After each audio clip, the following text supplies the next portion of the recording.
Já, komið þið sæl. Það er sunnudagur og þá koma Synir Egils.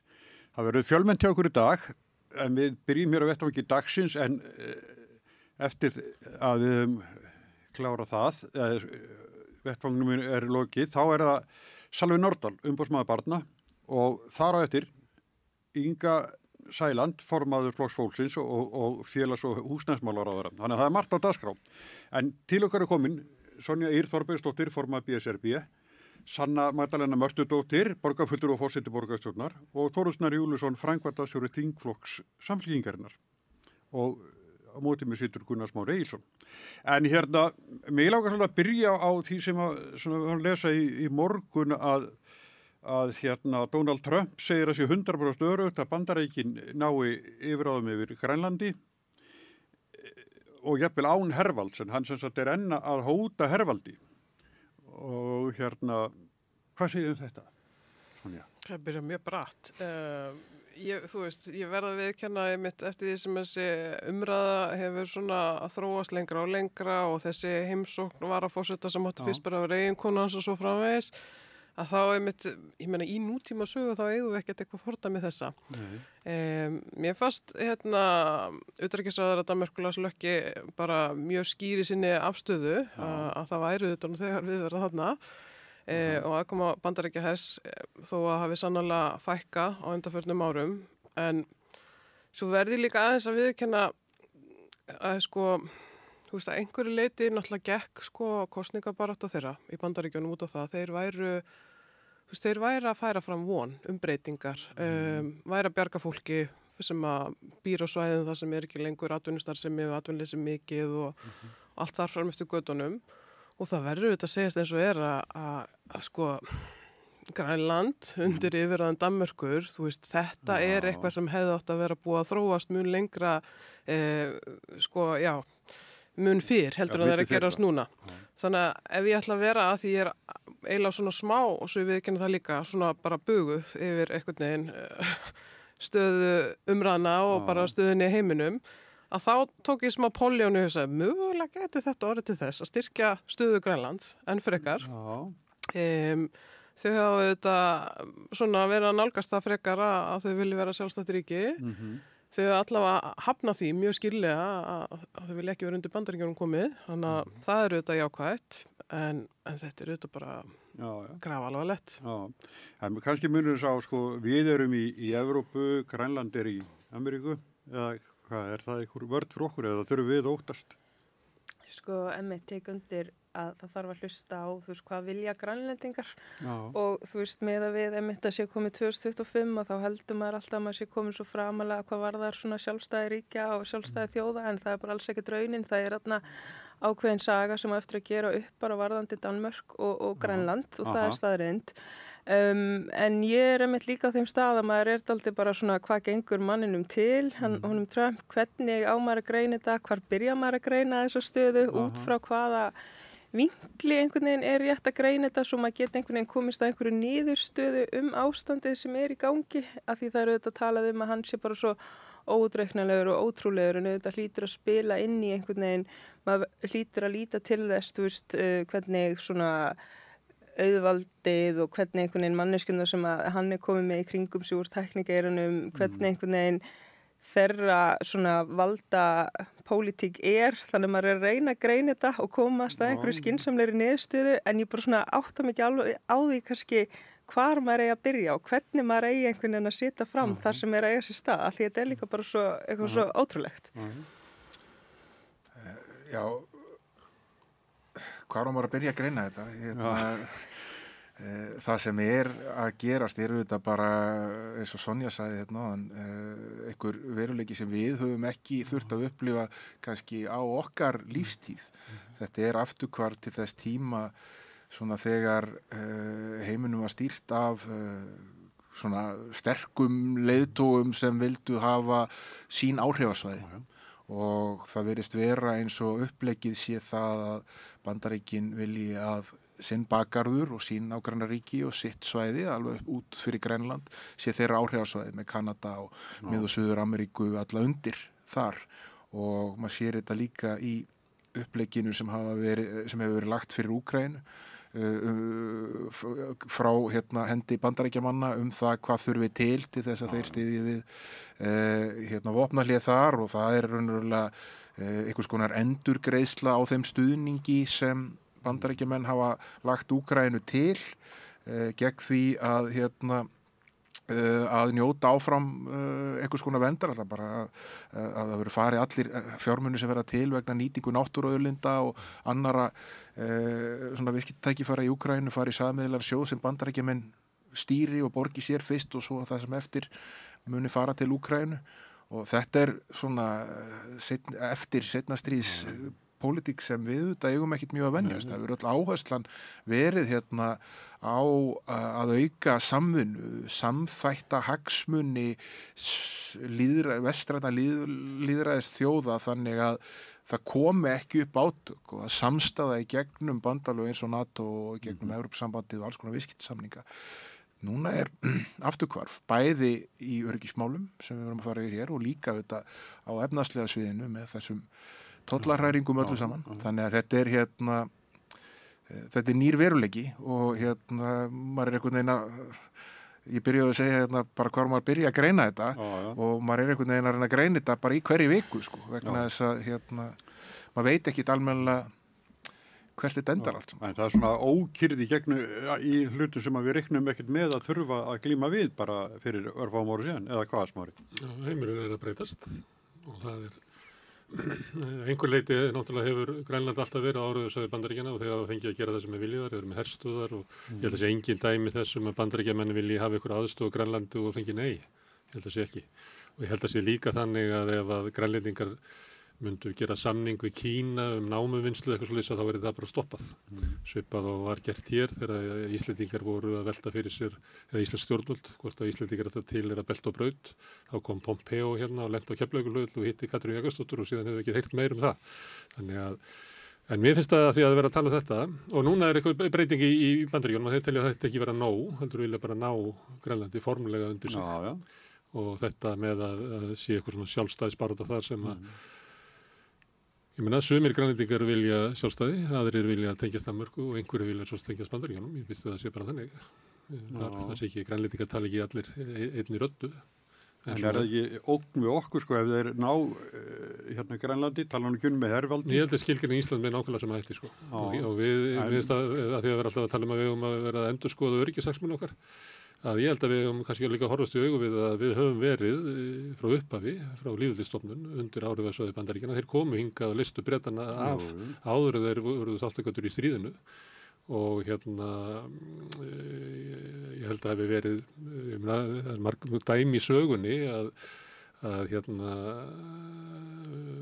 mætti halda því fram að við höfum unnið þorskastríðið meðal annars út af svona óbeinum stuðningi Bandaríkjanna eða það að Bretum var eiginlega bannað þú veist að þannig að við höfum alltaf verið hluti af þessu ríkisstjórnin 71 þar sem að vera að ræða að herin færi og annað slíkt. Ég held að við getum alveg skoða söguna í þessu ljósi að við erum undir áhrifasvæði Bandaríkjanna og þeir hafa haft mikil afskipti af íslensku stjórnmálum hérna. Það hefur komið fram að ráðamenn í Sjálfstæðisflokknum hafi setið þar vikulega fundi í sendiráðinu við að svona skipuleggja það hvernig mætti verja pólitískt ástand í Íslandi þannig að væri hugfellt Bandaríkjanum.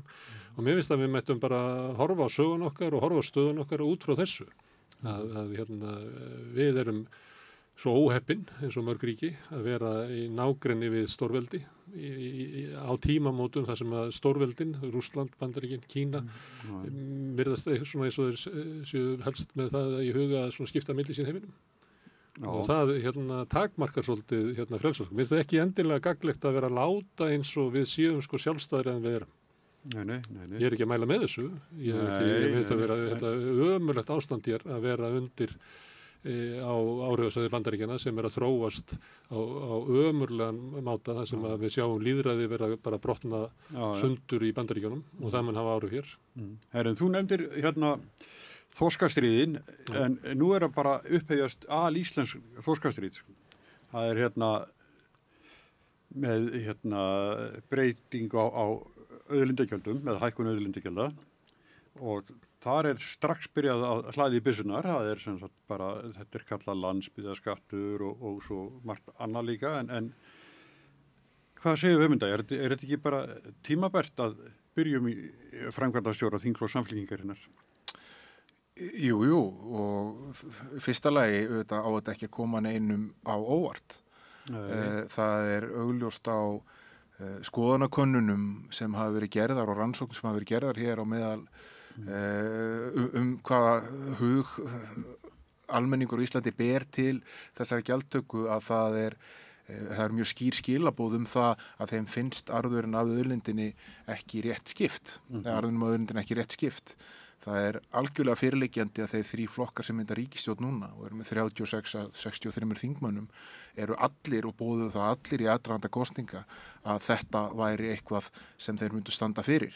Það kemur fram í stefnuyfirlýsingu ríkisstjórnarinnar að hér verður farið í auðlindagjaldatöku aukna og það sem er verið að gera núna er bara það að vera að standa við stóruorðin sko. Og það er verið að gera það mjög snemma á kjörtímabilinu vegna þess að þetta er svona ákveðið suðusár á þjóðalíkamannum, þetta deilumál, eitthvað helstu deilumál okkar í gegnum áratugina og það er bara tímabært að græða þetta. Það sem er verið að gera bara í praxís er það að samkvæmt lögunum eins og þau eru núna þá er skiptingin þannig að 67% af aflanum sem veiðist fer til útgerðar, 33% fer til eiganda auðlindarinnar, ríkisins, í formi veiðigjalda og það er ekki verið að hækka veiðigjöldin. Það er einfallega verið að leiðrétta það hvernig þau eru reiknuð út. Í staðinn fyrir að útgerðin sem á alla virðiskeiðuna í mörgum tilfellum. En það leiðir til hækkuna þú verður. Já, en ég meina það er ekki verið að hækka sko hlutfallið. Það er ekki verið að gera það. Þetta er hækkun, hærri fjárhæð er afleiðing af því að það er verið að breyta því hvernig þú verðleikur aflann. Í staðinn fyrir að útgerðirnar sem eiga veiðarnar, vinnsluna, söluna, markaðssetninguna, svona geta ráðið hvar er taka út verðmætin í keðjunni, þá er verið að segja, er ok, þið á okkar mati hafi verið að verðleggja aflann of lágt til sölu til vinsla sem þið eigi sjálf til þess að halda veiðigjöldum lágum og núna ætlum við að láta miða við 12 mánaða meðaverð á íslensku fiskmörkuðum fyrir þorsk og ýsu og verð á síld, kolmuna og makríl mun taka mið á miðalverði í Noregi þar sem er aðskilnaður á milli veiðivinnslu. Og afleiðing af þessu er síðan það, að það mun í flestu tilfellum ef það gengur áfram vel eins og hefur gengið á sjávarútvegum skila meiri veiðigjöldum í ríkiskassan. Við skulum hafa það líka alveg á hreinu að veiðigjöldin eins og þau eru á núna, og horfum til dæmis á síðasta ár, þau duga ekki fyrir þjónustunni sem ríkið veitir sjávarútvegi. Og þá erum við að tala um rannsóknir, eftirlit, allt þetta. Það kostar 11 milljarð ári. Veiðigjöldin voru 10,2. Þannig að ef að þú Sigurjón verður að leigja út íbúð og þú rukkaðir 100 áskall fyrir hana mánuði, þá og þú verður með kostnað við viðhald á henni sem var 110%, þá væri þú auðvitað ekkert sáttur. Þetta er þín íbúð. Þér finnst að þú er að hafa eitthvað upp úr grafsinu. Og það er það sama sem á við hér. Og ofan á það, þá liggur fyrir vilyrði setjandi stjórnvalda þessi fjármunir sem komin, þeir fara í innviðaukningu, þeir að fara í vegakerfið. Þannig að nú er verið að taka aðeins stærri sneið af útgerunum sem þær hafa sannarlega efni á og horfur á rekstrarhagnaðar hlutfallið, það er að segja bara hvað rekstrarhagnaðurinn er stórt hlutfall af öllum sem kemur inn, þá hafa þau á 10 ára tímabili verið með 24% rekstrarhagnaðar hlutfall. Restin af viðskiptalífinu er með svona 9%. Þannig að þeir eru með miklu arðsemari geira en atvinnugrein en allir aðrir. Með breytingunni þá fer rekstrarhagnaðar hlutfallið úr 24 í 20. Þeir eru ennþá með miklu meiri arðsemi en allir aðrir, svona að meðaltali. Þannig að það er svigrúm þarna, það er engin vafi og það er sérstaklega innbyggt í breytinguna að litlum og meðalstórum fyrirtækjum á landsbyggðinni er sérstaklega verður hlíft með því að hækka frítekjumark. Þannig að það eru þá fleiri fyrirtæki, það voru hærra þakið það fyrir þá sem þurfa ekki að borga veiðigjald og því verður þrepaskipt. Þannig að ég held að þetta sé bara löngu nauðsynleg aðgerð. Ég skynja gríðarlegan meðbyr hjá almenningi með þessu og helstu athugasemdirnar sem ég finn í kringum mig það að fólki finnst hreinlega ekki nógu langt gengið. Að þessi hóflega hækkun sem fylgir þessari leiðréttingu að hún sé ekki nægjanleg. En það svona búið ákveða það að þetta eigi að fara í vegaframkvæmdir, en við höfum svo sem oft áður í lífinu verið með skatt eða gjöld sem eigi að fara í eitthvað ákveðin, gera það bara alls ekki, en við skulum sjá. Já, ég getur séð á morgun þegar fjármálaáætlun verður birt í hvað aukningarnar liggja og ég meina það er engin tilgangur fyrir þessa ríkisstjórn á fyrstu vikum sinna starfsemi að segja þetta og ætla sér ekki að standa við það, sko. Við erum að fara að birta þá planið fyrir næstu ár komið upp, þörfin sé víðar, allir innviðir hérna virðast vera minna og meira laskaðir. Já, og það er rétt, ég menn innviðarskuldin eins og hún er reiknuð upp á 6 og 700 milljarðar, þar að veru þarna milli 200 og eitthvað og 300 milljarðar í vegakerfinu, þannig að það er að nóg að taka. Og það er bara harða skuldin, í framkvæmdir, það er líka skuldir inn í heilbrigðiskerfinu og menntakerfinu og í öllum kerfinu, félagslega kerfinu. Þannig að þetta er ekki einfalt. Nei, alls ekki, En þetta er hérna samt sem áður, þetta er svona byrjuð barátta. Það er einhver að missa hagsmuni og þeir verjast og þeir hafa peninga til að verjast. Mér finnst mjög gott að það sé verið að gera eitthvað í þessu. Við vitum bara hvernig auðurinn hefur safnast á fóra hendur og að sjá einhvern veginn, ég sá grein held ég á Vísi þar sem það er eitthvað svona talað gríðarlegan hagnað og svo einhvern veginn að það sé samt erfitt fyrir þessi fyrirtæki og maður hugsa bara að bytja nú við, það getur nú ekki verið. En auðvitað hlýtur þetta að vera samt líka heildarsamingi sem við viljum skoða sem þjóð, bara einmitt kvótakerfið og hvað það er óréttlátt og hvað þetta er í rauninni auðurinn hefur safnast á svona færri hendur og samþjöppun auðs og valds sem eru auðvitað svona þessi risastóra spurning sem að myndi líka gjarnan vilja taka einhvern veginn til afgreiðslu, en ég myndi segja að þetta sé þetta bara gott að það sé verið að gera þetta og en þetta er ekkert, þetta er kannski fyrsta skrefið vonandi í átt að því að bara leiðrétta þetta kerfi í heilsinni, þannig að samfélögin í heilsinni og byggðirnar njóti góðs af þessari auðlind sem að þjóðin vissulega á að eiga öll saman. En svo eru þessu fyrirtæki kannski ekki endilega stærsti fyrirtækin sem eru mjög öflugi að styrkja ýmislegt heima í héraði, eins og íþróttir, leikfélög, dvalarheimili og fleira. Þannig að eðlilegt að þeir sem eru aflögu færir að þeirra framlag til samfélagsins farið í gegnum skattkerfið. Þannig byggðu við upp góð samfélag, ekki með því að ríkikallin kastu ölmusu út vagnin þegar hann ekkur framjá. Líka bara eftir þá áhuga hverju sinni og duttlungum viðkomandi. Og áhugasviði. Já, áhugasviði sem er náttúrulega oft líka mjög kynjað, en það er kannski það á eftir.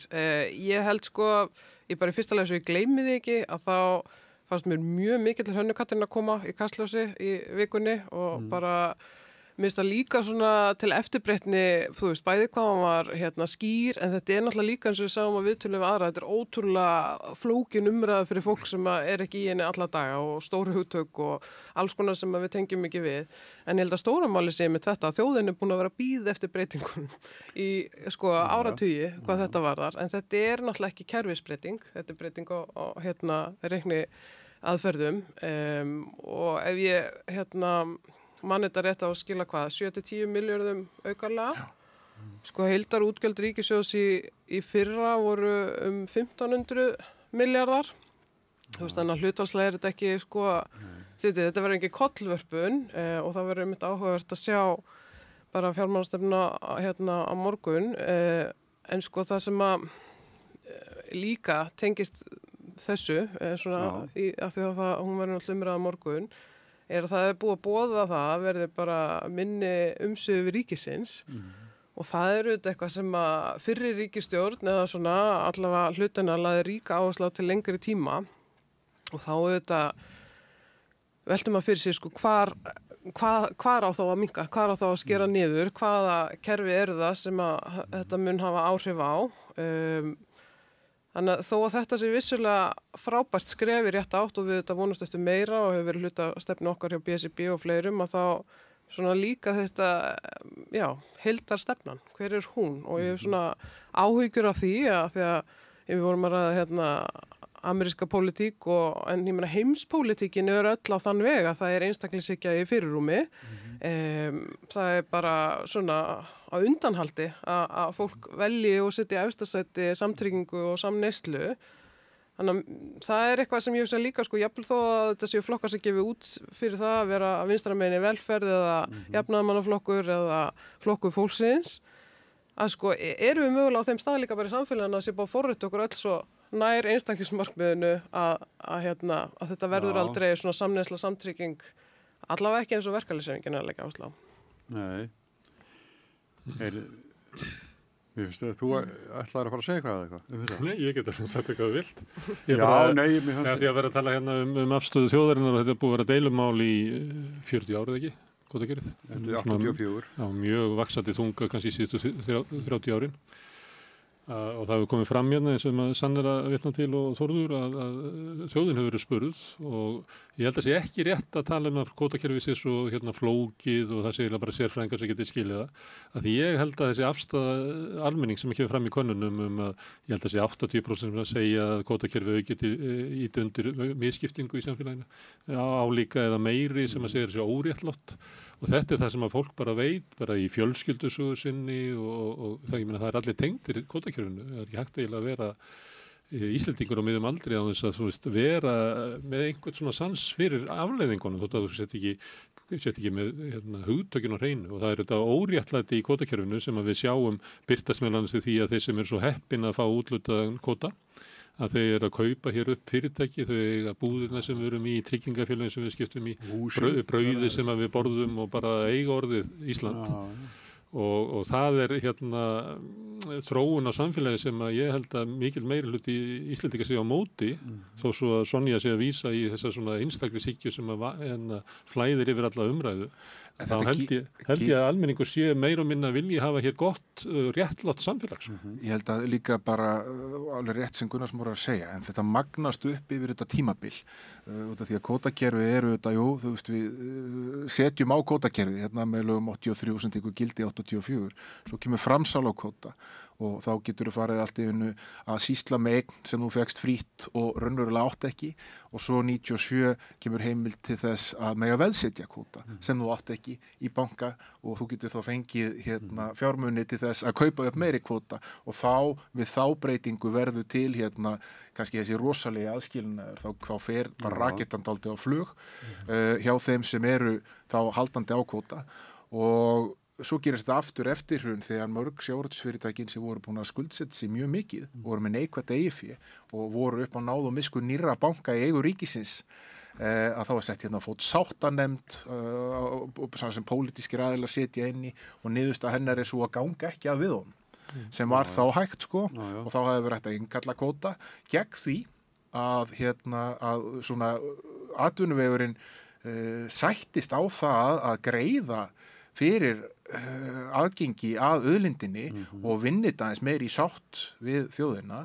Kjölfari var auðvitað farið af stað með það að leggja á veiðigjöld og flotanum siglt í land og auglýsingar keyptur upp í dagblöðum og alltaf einhvern veginn svona viðkomustu hópunum í keðjunni telt fram sem þeim sem þetta myndi bitna mest á fólkið í landvinnslunum eða slíkt og heilu auglýsingarnar keyptar upp með myndum af þeim fjölskyldum eða munu eftir þessu þar sem allir voru svo fíldir og meira að segja hundurinn líka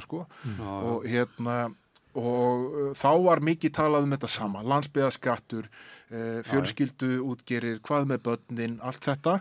Þetta er sama leikjafræðin og hvað hefur gerst frá 2012 þegar þau lög voru sett og fram til ársins 2025 sem við sitjum hérna í dag, hefur aldrei gengið betur í þessari atvinnugrein.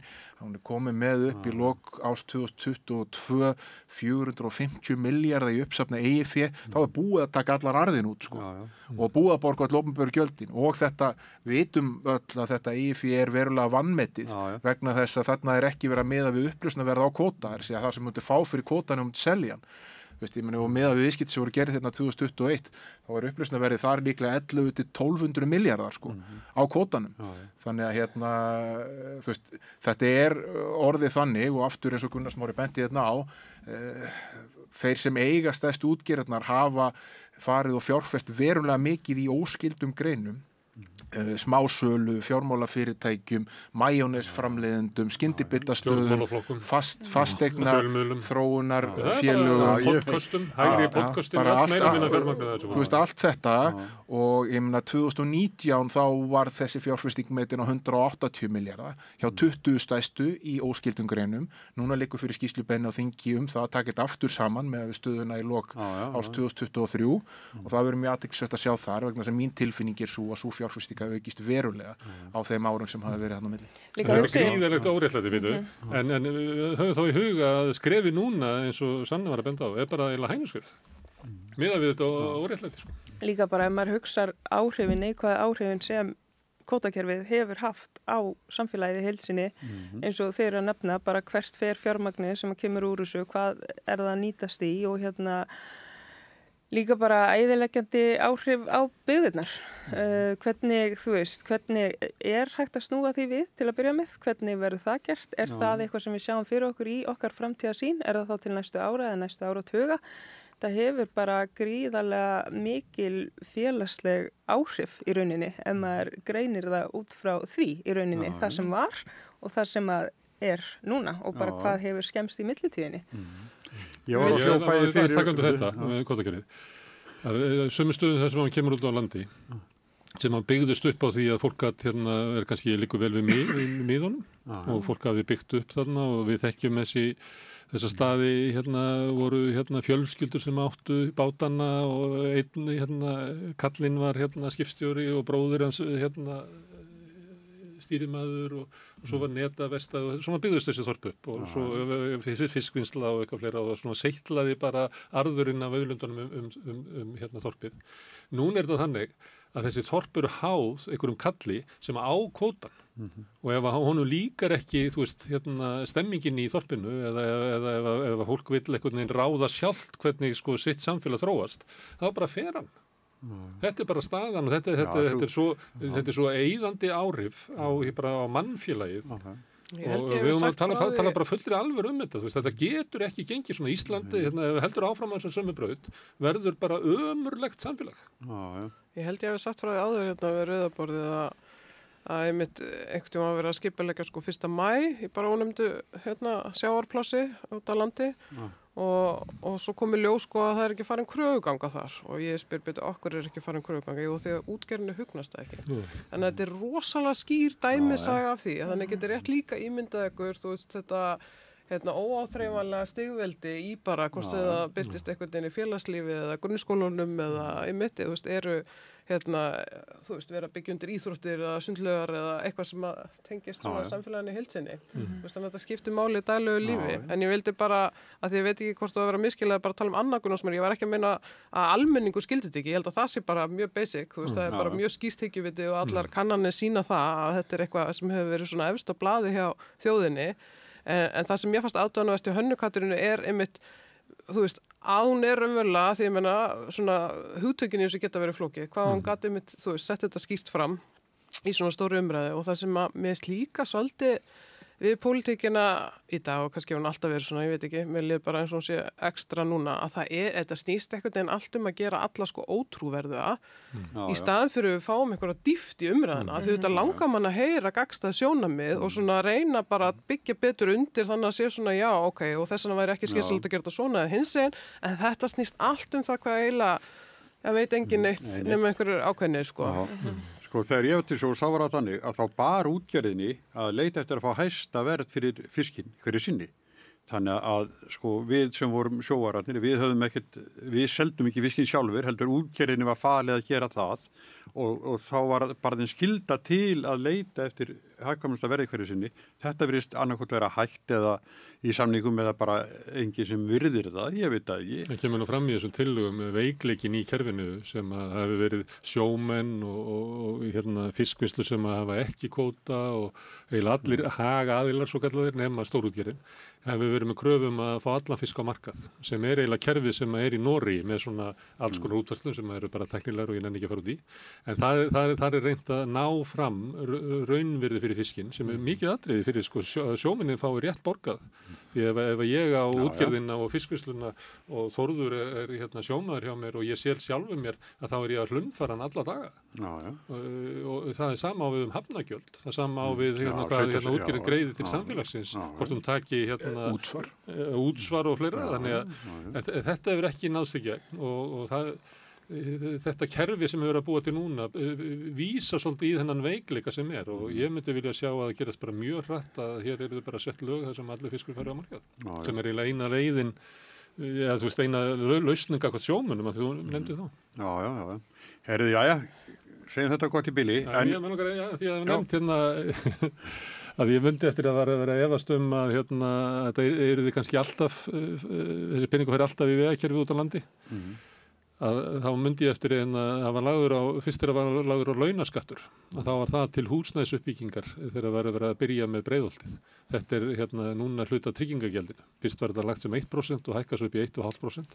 Þá var tekin ákvörðun það að leggja launaskatt á alla til þess að leysa húsnæðisvandan vegna þess að fólk vissi það að það er bara samfélagslega óendanlega mikilvægt að allir hafi aðgengi að öruggu og ódýru húsnæði.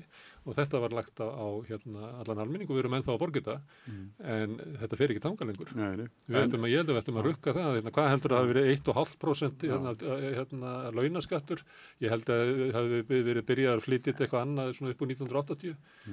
Þjóðin er búin að leggja til í lausnina húsnæðisvandanum þú er svo fljótur að regna 100 milljarðar gegnum margar ríkisstjórnir við viljum fá það þá væri ekki húsnæðisekla á Íslandi.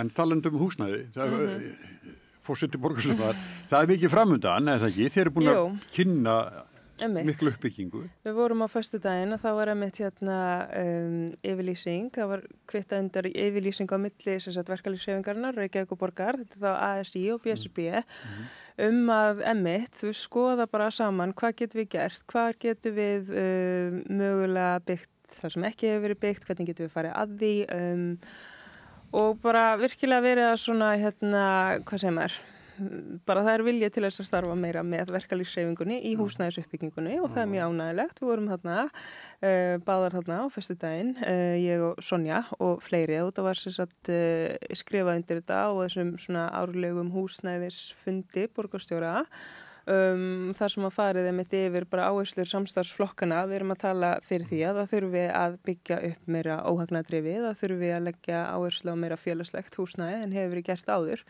Og einmitt að húsnæði það er svo mikill bara svona það er grunnurinn að velferð þannig að ef þú hefur ekki húsnæði að þá auðvitað ertu ekki að fara að byggja upp gott líf þannig að þetta er auðvitað bara áherslur okkar í þessu samstarfi og sérstaklega áherslur sósíalista að leggja bara mjög mikið á þetta við byrjum að gera eitthvað meira í þessum húsnæðismálum að því það er ekki nóg bara að byggja heldur verið að skoða hvernig húsnæði verið að byggja og hver þarf helst á húsnæði að halda og hvernig getum við þá tryggt að við séum að bjóða upp á það húsnæði og það þarf auðvitað að skoða, það þarf að skoða ný svæði í borginni, byggja á nýjum svæðum og mér finnst það bara fullkomlega eðlilegt. En eru mörg að velja? Það er talað Úlfarsárdalinn og í náttúrulega Keldnaland sem er alltaf nefnt Þannig var nefnt líka Geldinganes sem að búið að tala sem ég menn eftir mér. Það er þetta risastór svæði sem eru óbyggð í útjarnum. Þetta svæði í Ólafsárdal sem hefur verið aldrei einblínt á hjá hagnaðardrifnu leigufélögunum sem möguleiki og svo Keldnalandið og Blikastaðlandið sem eru bæði svona komin eitthvað á Blikastaðir í Mosó. Já, en það liggur að höfuðborgarsvæðinu eða Reykjavík að öllu leyti þannig að þetta er auðvitað bara ef við horfum að höfuðborgarsvæði sem heild. Þannig að við fórum í alls konar greiningar og fyrir kosningar og sem skiluðu alls konar pólisíum sem við erum núna að framfylgja til dæmis varandi það að tækla skammtímaútleigu og fækka íbúðum sem eru í Airbnb útleigu og það er núna komið í ferli og því verður breytt þannig að fólk getur einvörðungu leigt út heimili sitt og sumbústaði og getur ekki verið með margar íbúðir án þess að vera raunverulega bara með gistileyfi eða þess að leyfi til atvinnurekstrar og það mun skila töluvert magni af íbúðum aftur inn á hinn almenna leigumarkað. Það er auðvitað einskiptis aðgerð skilur, það er ekki fara að gerast á hverju ári að það komi inn en allt telur og sama sem við sáum líka þegar við vorum að greinda og fengum tölur frá Húsnæðis- og mannvirkjastofnun hérna í fyrra haust var að fjöldi íbúa sem sagt, voru á hendum fárra einstaklinga eða félaga sem áttu margar íbúðir, það var sífellt að aukast, það var eitthvað að gerist inn í kerfinu sem mögulega afleiðinga því að það verið að byggja þetta töluvert magna íbúðum sem ekki beint markaður fyrir og þá safnast þær saman á hendur fjárfesta sem líta á þetta sem fjárfestingaeign en ekki heimili og það þarf eiginlega að vera grundvallað stefið að heimili fólks sé heimilvægi, íbúðir séu heimili en ekki fyrst og síðast fjárfestingaeign. Það hefur verið öfugt farið á undanförnum árum, því miður og við höfum séð bara þessar hækkanir sem eru hérna, sem eru bara þær mestu í Evrópu og það er að hluta til verið á grundvelli þess að það verið látið eins og íbúðir séu bara eins og hver önnur fjárfesting. Það er að segja bara fjárfesting á markaði en þetta er grundvallar mannréttindi að það kemur höfuð og við höfum að vinna út af því að Sonja talaði um það áðan hérna að við höfum alltaf verið að færast ef við höfum að færast meira í átt af einstaklingshyggju sem er rétt en mér finnst það alveg skýrt að í þeim stefnumálum sem hefur að leggja fram núna það eru ekki stefnumál sem byggja á einstaklingshyggju, það að binda lífeyrisgreiðslur við launvísitölu, það að fara í breytingar á íbúðamarkaði til þess að fjölga íbúðum inni á markaði en ekki til þess að fjölga fjárfestingatækifærum fyrir þá sem eiga mikið af peningum, að fara í veiðigjöldin, að fara í breytingar á hérna, þú veist, eins og til dæmis hérna greiðslur til sveitarfélagana, jöfnunargreiðslur til sveitarfélagana, allt er þetta á grundvelli svona þess að við séum í þessu öll saman þú veist að hér sé hérna við séum ekki bara hópur af einstaklingu sem býr á sama bletti heldur séum við samfélag og það sé gagnlegt fyrir samfélagið að hérna að byggja hérna upp góða þjónustu, góða velferð og öryggi fyrir fólki sem býr hérna meðal annars húsnæðisöryggi. Og líka ég vildi nefna sko að því þú veist það ekkert mér svo oft í umræðinni eins og sé eitthvað slæmt við félagslegt húsnæði, sé eitthvað slæmt við óhagnadrifið húsnæði, að það einhvern veginn sko þá til að sjálfstæðisflokksins í borgarstjórn að hérna þetta hjálpa sko fólki að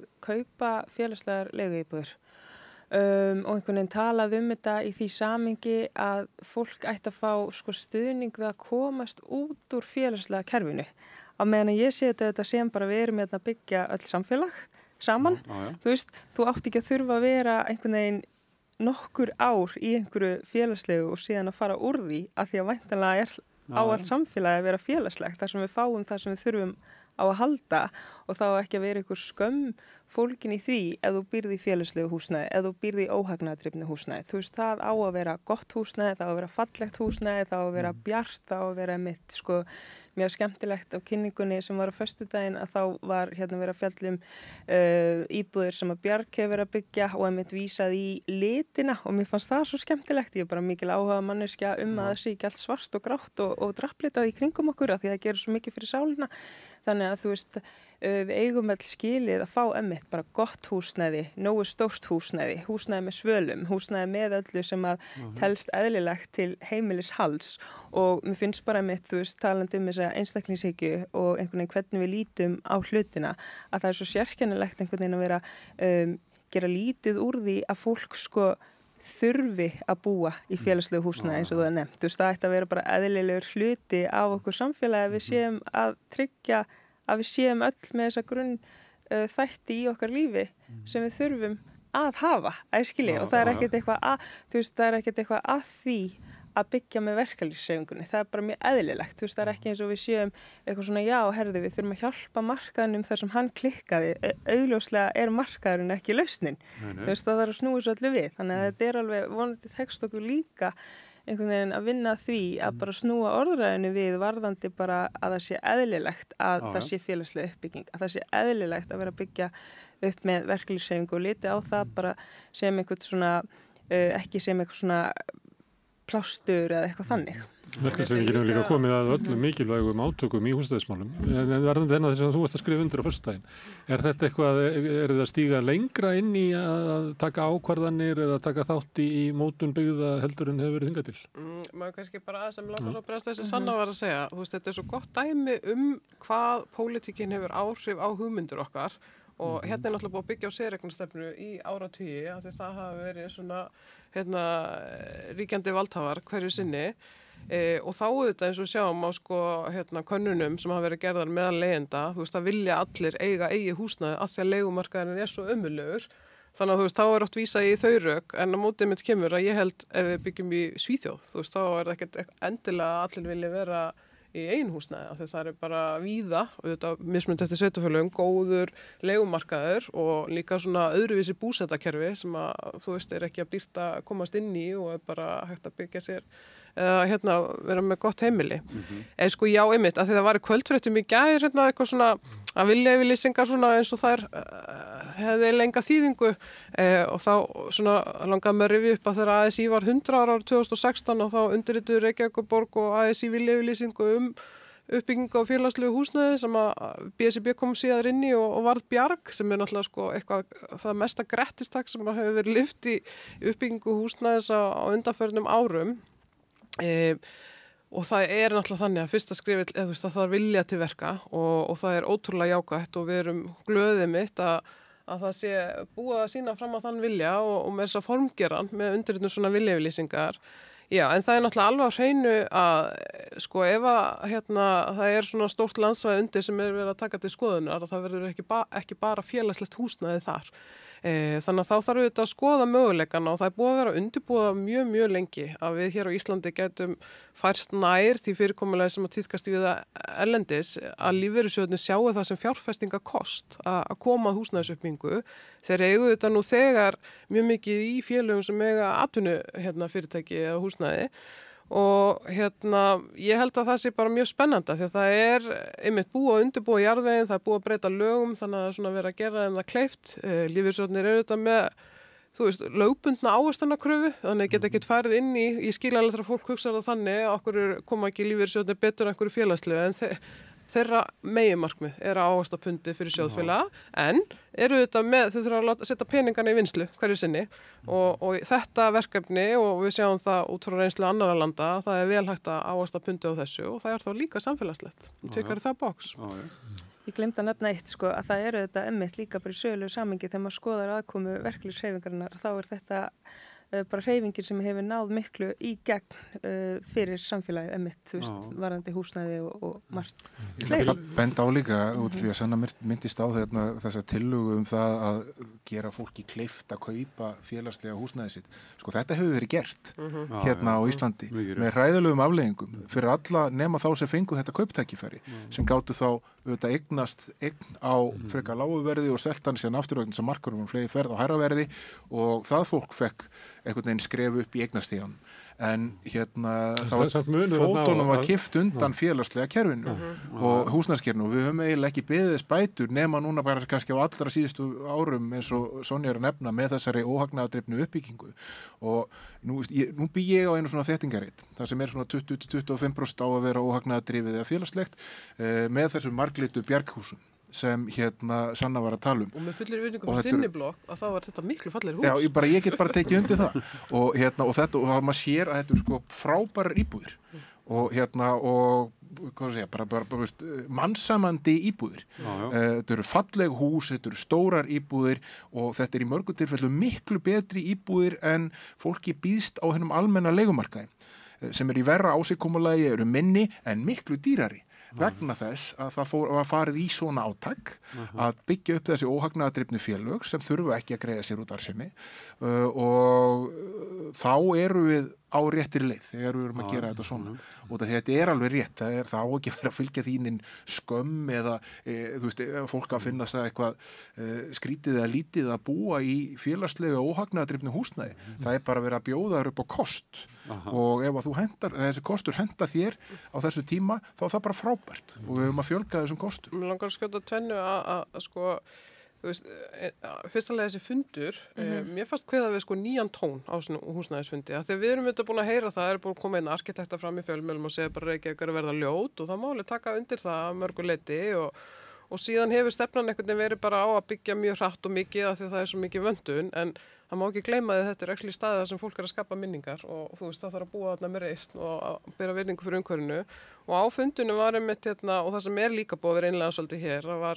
danskur arkitekt sem var með innleg, hvernig þau að vera að gera það þar og þá einmitt að passa upp á að þessar íbúðir eins og á Kirkjusandi eða annar staðar og borgin hefur verið að gera með okkur og fleiri sveitafélög, þetta sé, þú veist, ekki alltaf bara eitthvað að það séu útjaðri félagslega húsnæði, heldur sé þessi blöndun og þau séu líka á þessum fallegustu eða þið veitir það sem mikil náttúru eða þú veist eins og sjórinn og álíka sem ég held að sé ótrúlega mikilvægt en ekki líka bara upp að sé ekki sko svona ótrúlega stéttaskipt samfélag hverju sinni og skólarnir og allt þetta þannig að það er gríðarlega mikilvægt að því sé fylgt eftir og ég finn bara já, þú veist, auðvitað byggt á góðum grunni hjá borginni en það er samt áherslumunur og ég er mjög spennt fyrir því. Já, þannig að þetta er ekki svona millilending, heldur bara þess að tillögu sjálfstæðismanna.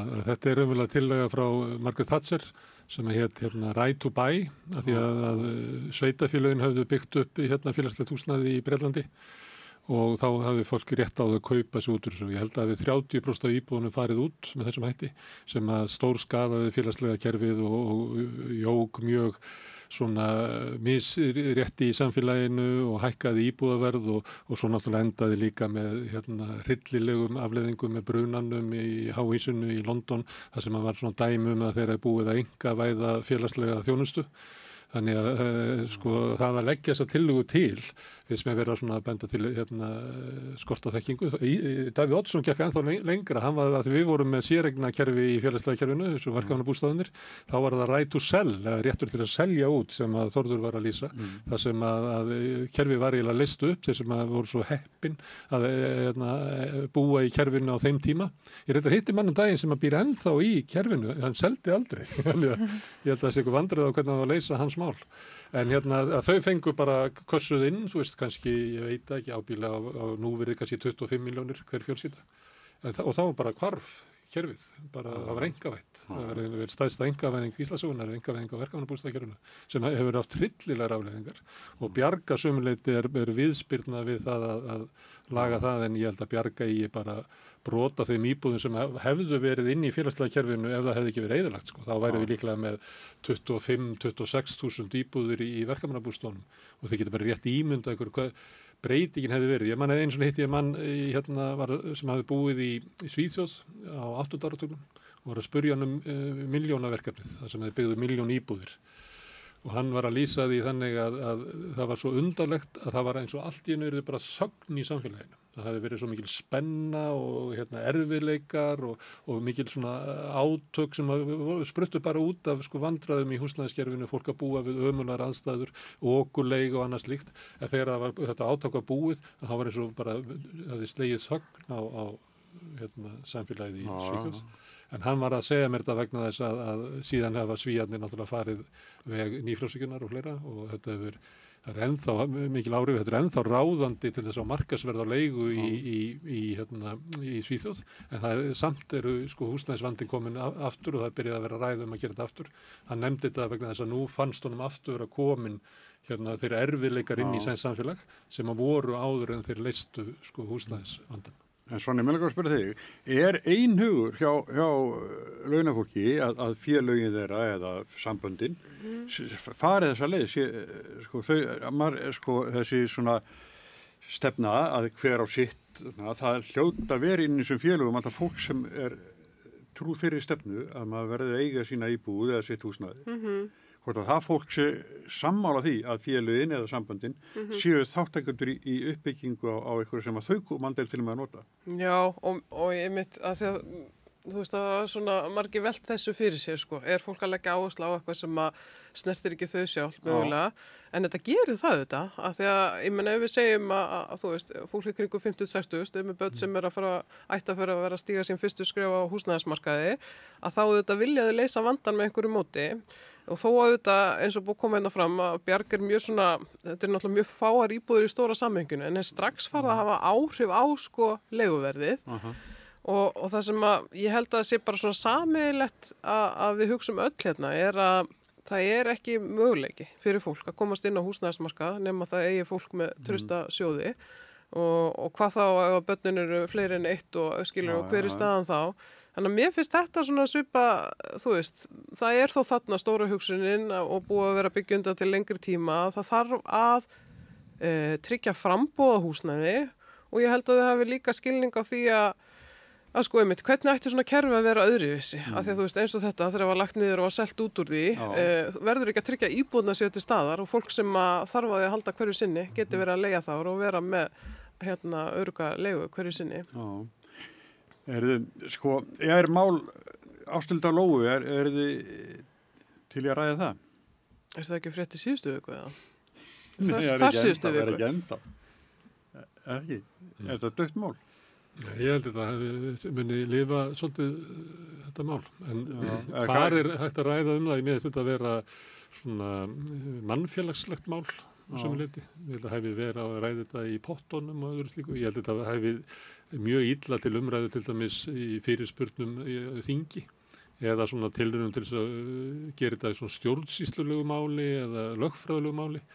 En ég held að þetta snerti marga bara svona persónulega er það þannig að eitthvað sem að gerist fyrir 35 árum gerir fólk óhæft til þess að vera ráðherra í dag og líka, ég held að þetta sé bara verið mjög hollt ef að samfélagi geti rætt þetta án þess að ætla að gera úr þessu eitthvað svona annarkvæmt lögfræði eða stjórnsýslu eða fjölmiðla, það er náttúrulega því að við verðum líka að hafa eitthvað svona flöt til þess að ræða bara hvernig svona viðhorf í samfélaginu þróast og hvernig við ætlum að halda upp í sko bara mennsku og öðru slíku.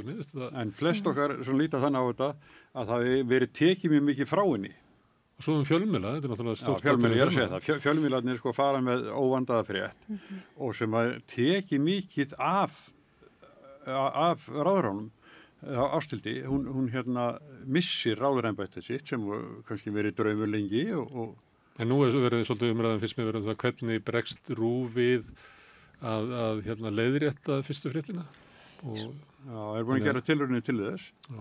Sko það eru auðvitað margar hliðar á þessu máli og það eru auðvitað bara erfitt að ræða þetta því þetta tengist auðvitað bara sko, þú veist, fjölskyldu og bara manneskjum. Þannig að þetta er alveg aldrei svona erfitt að ræða, myndi ég segja og auðvitað ábyrgð fjölmiðla að setja fram bara frásagnir þannig að þær séu eins skýrar og sé verið að setja upplýsingar fram með skýrum hætti. En bara svo ég byrji fyrst á einni hlið þessa máls og þá skal ég alveg vera hreinskilin með það að ég er svona alin upp við það að manneskjur sem eru yngri en 18, 7 börn og þannig að ég fæ svona rauðflögg þegar ég heyri að manneskja eldri en 18 hafi eins og ég segja, óþægilegt að tala um þetta, sængað með einhverjum sem að í mínum huga, út frá mínum reynslu heimi, er barn og ég tek það fram að kannski hefur svona kynslóðamunur áhrif á hvernig maður skynjar hlutina og ég veit að þarna er ýmislegt sem spilar inn í eins og hvenær maður telst vera orðinn og gamall til þess að samþykkja í rauninni að maður vilji vera með einhverjum þeim hætti og mér skilst að maðurinn hafi verið 9 ára en 16 ára þegar barnið kom undir og það er auðvitað bara, þú veist, maður var ekki á staðnum, getur ekki einhvern veginn metið hlutina en bara fyrir mitt leyti á viðurkenni ég fæ þarna smá, þú veist, að ég heyri á barn og fullorðin manneskja að vera saman og mér finnst það sláandi og mér finnst í rauninni, ég er svona velti fyrir mér að þegar maður tekur við ábyrgðarstöðu í samfélaginu að þá er það þetta kannski ábyrgð manns að einhverju leyti að hafa dálítið, þú veist, farið yfir stöðu sína og bara svona spyrja sig, er eitthvað í mínu lífi sem væri kannski rétt að láta samstarfsfélaga mína vita að en á sama tíma kemur, þetta er mjög persónulegt mál, þú veist, hvað að venda fólkið sem að þarna er og svo finnst mér líka athyglisvert sem ég kannski minna verið talað að það er svona trúfélög og bara ýmislegt líka þar sem að manni finnst athyglisvert að ræða og nú hef ég svona smá reynsla af því án þess ég ætla að fara eitthvað mikið út í það en bara svona mínum yngri árum fjölskyldum mín hefur verið í svona trúarsamkomum og það er ýmislegt sem getur stundum að mínu mati virkað mjög sérstakt þar sem að líka einhvern veginn hefur áhrif á mann og móta mann og finnst líklegt að oft sé fólk í viðkvæmari félagslegri stöðu sem að er þar að sækjast eftir stuðningi og er kannski dálítið svona brotið þó það vissulega eigi ekki við alla og mér finnst líka síðan athyglisvert hvernig það er sett fram sko varðandi tálmun, af því að það er líka bara við þekkjum það og þetta veit ég ekkert hvernig aðstæður voru þarna, en við þekkjum það að stundum er eitt foreldrið sem bara er ekki til staðar, er ekki að standa sig, en setur síðan fram í rauninni ásakanir á hitt foreldrið að það sé einhvern veginn að komið veg fyrir heimsóknir þegar svo er bara alls ekki. Þannig að þú veist, það eru margar hliðar í þessu og það, þú veist, það er bara heilbrigt að ræða þetta, en það þarf að passa sig að það er verið að tala mjög persónleg málefni, sko, og þú veist, þú líka bara ætti barni í þessari stöðu alltaf að þurfa að heyra einhverja frásagnir sig í öllum fjölmiðlum, þetta er bara mjög viðkvæmt. Ég er orðið svo meira, ég sagði þetta þegar ég heyrði fyrstu fréttir, að ég heyrði ekki fyrir 50 kvöldi, sko. Það sagði, byttu, okkur talaðu ekki bara við barnið sem er alveg 36 ára. En mér fannst þetta að vera svolítið svona kyrt áfram að svona hörku. En það verður líka liggja sko fyrir að ástæðan fyrir því að Ásthildur Lóa sagði af sér eru viðbrögð hennar við því að fá þessar upplýsingar. Það er ástæðan fyrir því að hún ákveður að segja af sér. Og þannig að þessi svona mál sem Sanna var að fara hérna yfir, það er ekki orsökin fyrir því að hún tekur þessu ákvörðun áður en að fyrsta frétt kemur í loftið. Og mér finnst það líka svona dálítið hafa gleymst að horfa á það að þarna er ráðherra að taka stærri hagsmuni fram yfir minni hagsmuni. Það er mjög óvenjulegt. Það gerist ekki mjög oft í íslensku samfélagi. Vaninn hefur verið að ráðherrar hafa hangi á ráðherraembætti eins lengi og þeir að geta. Við sé bara stundum koma upp einhverja skandala þar sem ráðherran hefur hangið í kannski ár, eins og gerist hérna í lekamálinu á sínum tíma. Eða þegar það kemur áfelli frá umboðsmanni Alþingis og ráðherra tekur þá ákvörðun að skipta bara um stól. Og þá var það einhvern veginn orðin skilgreininga ábyrgðartöku. Þarna sér ráðherran mjög skýrt að hún gerði eitthvað sem er mjög erfitt að komast yfir að ráðherra geri. Að fara og banka upp á hjá okkur með þeim hætti sem hún gerði. En er það þannig því að hún segir, svo ég skil afsögna, að hún víkur til þess að sé friður og störri ríkisstjórnarinnar. Það getur verið þannig að hún meti það að út af því hvernig þetta mál er tilkomið, að þá verði hér bara logandi allir samfélagsmiðlar af einhverjum hneyslunum og umræðum, eitthvað sem að kemur pólitík bara ekkert við. Mér finnst þetta rétt skilgreining ekki á þér að segja þann. Þetta er svona mannlegt mál frekar en eitthvað svona stjórnsýslulegt og svona stjórnmála tengt og þetta hendar illa í óundibúnar fyrirspurnir og annars slíkt. Ég sammálaði, en þetta var í óundibúnar fyrirspurnum í vikunni. Þar var forsætisráðherra fyrir svörum. Hún sagði þetta mjög skýrt að þetta var í ástæðan fyrir því að Ásthildur Lóa hafi tekið sín ákvörðun. Það er viðbrögð hennar raunverulega eftir hún fekk þessar upplýsingar. En þannig alltaf manneskjan henni mikið brugðið og bara stjórnar ekki lengur gjörðu sínum í einhverju klukkutíma. Verið í panik. Samt ég held það, þú veist, hvernig umræðan þróskast og hvað við lærum af þessu samfélag og þessi spurning, þú veist, er eitthvað sem gerist fyrir 36 árum, ætti það að vera til þess fallið að þú þurfir að segja þér ráðherra embætti. Þú veist, ég held við náum ekki inn í þá umræða þegar þetta er atburðarás, þetta er flétta, skiljið, þú veist, og svo er náttúrulega hvað hún gerir í kjölfari sem hefur áhrif og ég upplifði þetta bara það er ótrúlega bara svona sárt og erfitt að einhvern veginn að fylgjast með þessu máli og maður getur rétt, þú veist, ímynda sér hvernig er að það komi eitthvað upp 36 ára seinna sem hefur svona gríðarlega áhrif. En það er rosalega hættulegt fyrir umræðan, einmitt eins og Sanna er að minnast þetta á, ef við ætlum allt í einu að fara að normalisera valdaójafnvægi sem felst í mismunandi aldri, af því við erum komið miklu lengur í þá umræðu og það eru bara mjög stórir hópar og meðal annars líka bara þolendur sem hafa stigið fram og bara fyrirgefið. Við getum ekki almennt núna fara að segja að það sé bara allt í lagi að það sé 6 eða 7 ára munur á fólki þú veist á þessum aldri. Þú veist þegar við erum svona táningur og fullorðin manneskja. Já, og þannig að þú veist það væri ekki gott fyrir einfaldlega bara öryggi fólks að vera eitthvað íta undir að normalisera það. Og síðan er þetta hitt að eins og Þórður komið þetta inn á að ég skil það þannig og svona miðað við það sem að þau hafa sjálfsagt í ríkisstjórninni að það hvernig Ásthildur Lóa bregst við í kjölfarið sé svona megin ástæðan fyrir því að hún segir að sér embættinu og það er líka ótrúlega virðingavert af því að ef það er eitthvað sem maður hefur saknað frá þessi ríkisstjórn tók við og það ekki vegna skorts að vilja ríkisstjórnarinnar, það ekki verið að ræða pólitík. Við erum ekki að fá djúpa umræðu bara hvert verið að stefna, hvernig á að gera það, með hvaða hætti, hvernig verið forgangsröðunin, af því það bara að vera að vaða í fólk, hægri vinstri, í einhverju leðjubaði sem bara svo lítið gefandi fyrir íslenskt samfélag og þjónar engum tilgangi og það bara risastóri málaflokkar sem að ég sakna þess að maður heyri ekki einhvern veginn meira á dýptina og vita bara hvað nákvæmlega í þessu. Ég meina, hver pólitísk áhersla þín í þessu og svo framvegis. Og aftur, ég ætla að árétta það þetta bara, frábært ráðherralið sem hefur alveg verið að koma sínu skýrt á framfæri, en við finnum það bara að, umræðan fer alltaf aftur í þessar svolítið svart og hvít, skotgrafir og svo framvegis. Og þá, einmitt, að þið minnst þetta smátengjast líka umræðan í Ameríku. Þetta einhver alþjóðleg áhrif. Hvar erum við? Kannski bara lausnina. En það ekki ábyrgð fjölmiðla að halda uppi svona eðlilegri umræðu samfélagsmál? Jú, ég ætlaði að reyndar að árétta það.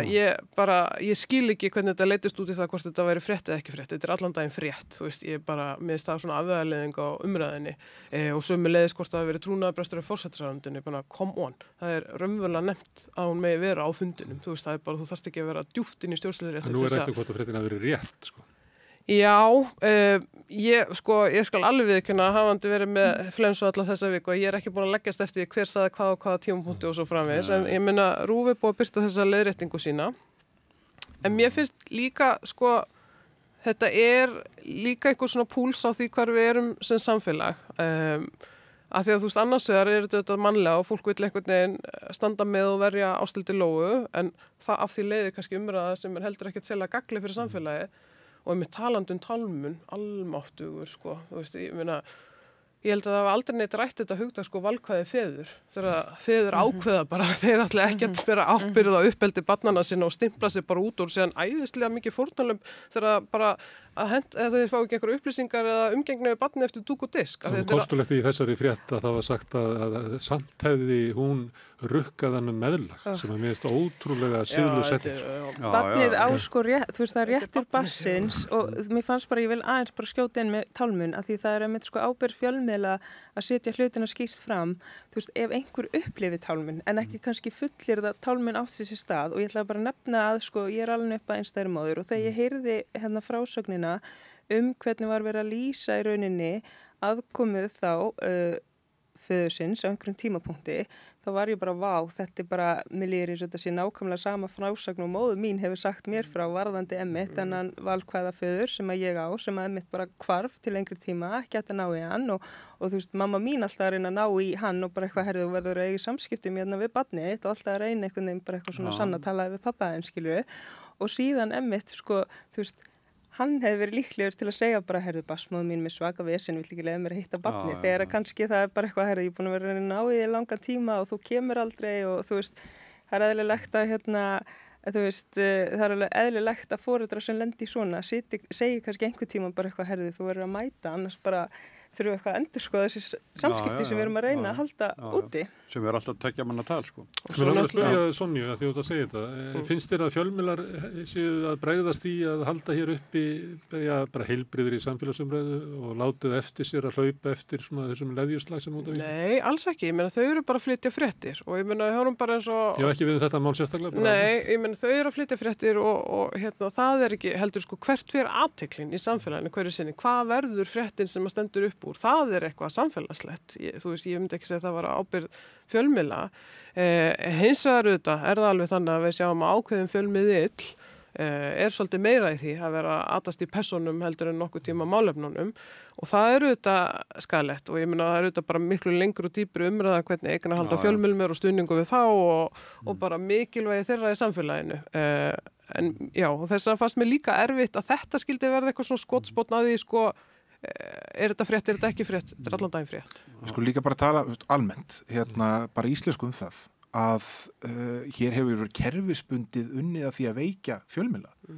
Erum við í einhverjum vafa það? Nei. Á undanförnum árum og bara, það er þannig. Þú sér það bara hvernig atgerðisflóttin hefur verið úr þessari grein, hvernig stjórnmálamenn hafa leyft sér að tala fjölmiðla núna á síðustu árum sem er aftur svona kannski dálítið innflutt áhrif á því sem er að raungerast í Bandaríkjunum og víða í Evrópu.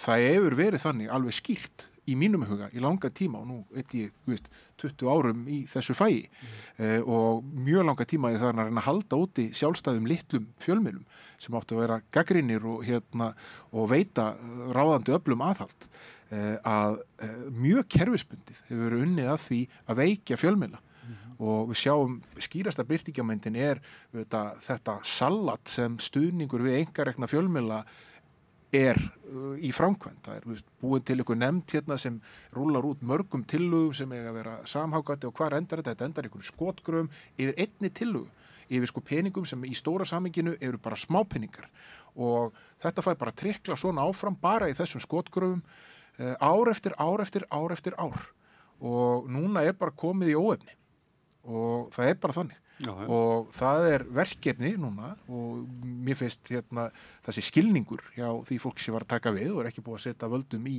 ekki einu sinni 100 daga að það þurfi að taka þetta mjög föstum tökum vegna þess að þetta ekki bara einhver rekstrarleg spurning fyrir fjölmiðla, þetta lýðræðisleg spurning það hvort að við ætlum að líta á fjölmiðla sem þora og veita valdhöfum aðhald sem lýðræðislega nauðsynlega eða hvort við ætlum að líta á þetta bara sem hvern annan samkeppnismarkað og því miður fólki sem hefur verið ráðandi áratuginn á undan það leita á þetta sem hvern annan samkeppnismarkað eða bara hagsmunabaráttu það sem sem var tilbúin að axla mest tap hann ætti að vera ofan á og þetta verður að breytast.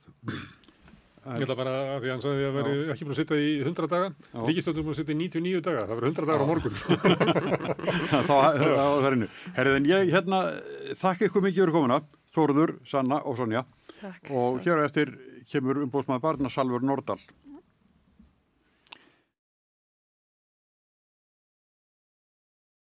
Hjálpið okkur að byggja upp dreifikerfi samstöðvarinnar með því að læka síður samstöðvarinnar á YouTube og Facebook. Samlokubrauð, maltbrauð, tékkneskt-brauð, súrdeigsbrauð, brauð ársins, Bernhöfts bakari, íslenskt handverk síðan 1834.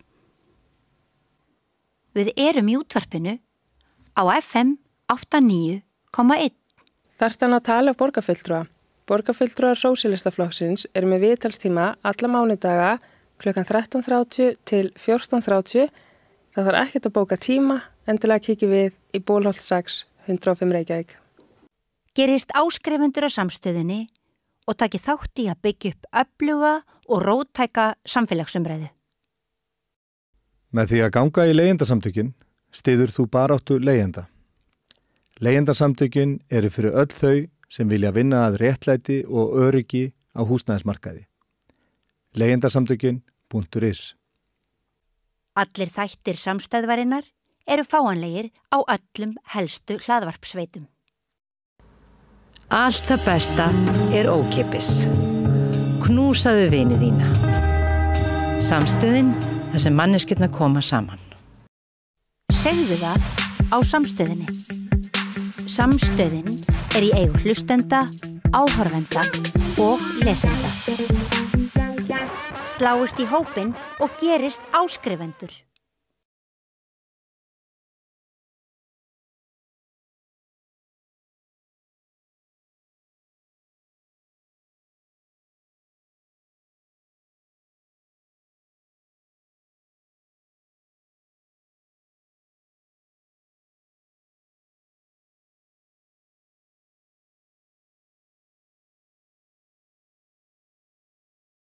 Hjálpið okkur að byggja upp dreifikerfi samstöðvarinnar með því að læka síður samstöðvarinnar á YouTube og Facebook.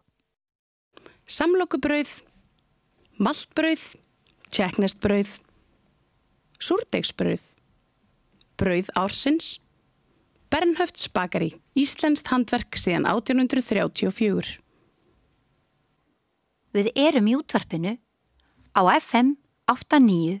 Þarftu að tala borgarfulltrúa. Borgarfulltrúar Sósíalistaflokksins með viðtalstíma alla mánudaga klukkan 13:30 til 14:30. Það þarf ekkert að bóka tíma, endilega kíkja við í Bólholt 6, 105 Reykjavík. Gerist áskrifundur á samstöðinni og taki þátt í að byggja upp öfluga og róttæka samfélagsumræðu. Með því að ganga í leigjendasamtökin styður þú baráttu leigjenda. Leigjendasamtökin eru fyrir öll þau sem vilja vinna að réttlæti og öryggi á húsnæðismarkaði. Leigjendasamtökin.is. Allir þættir samstæðvarinnar eru fáanlegir á öllum helstu hlaðvarpsveitum. Allt það besta ókeypis. Knúsaðu vini þína. Samstöðin, þar sem manneskjurnar koma saman. Segðu það á Samstöðinni. Samstöðin í eigu hlustenda, áhorfenda og lesenda. Sláist í hópinn og gerist áskrifendur.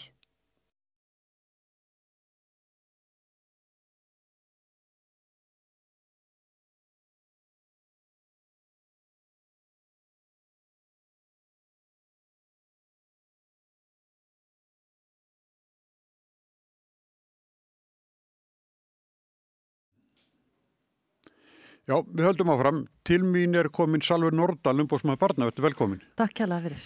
Það eins og þannig að þetta sem fátíðara, það fréttnæmara, það sem gerir sjaldan fréttnæmar heldur sem þetta almenna.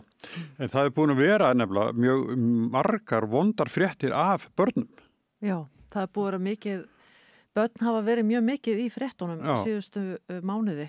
Já, og neikvæðum fréttum. Já, mikið að neikvæðum fréttum sem svona lýsa því að ástandið sé ekki nógu gott. Já. Og við höfum alveg tekið þátt í þeirri umræðu og okkar mati það að já, á sumum sviðum þá þurfum við verulega að bæta ástandið og þurfum við að fara í markvissar aðgerðir. Svona birtingamyndirnar til dæmis sem eins og bara fangaklefarnir við Flatarunni í Hafnarfirði. Þetta bara ótrúlegt að við búum ekki betur að þeim börnum sem hafa vilsta leið en þetta að loka þið inni þarna í gluggalausum steingerðum klefum. Já, einmitt, ég held að við höfum til dæmis verið að ræða og kvarta mikið við ráðuneytið þessa tilhögun að það sé verið að nota af barnaverndar yfirvöldum þetta úrræði. Og eins og þú segir, þetta birtingamynd á mjög slæmu ástandi. Þegar við erum komið þangað að stjórnvöld eru farin að nota fangaklefa, þá erum við náttúrulega komin á mjög vandan stað.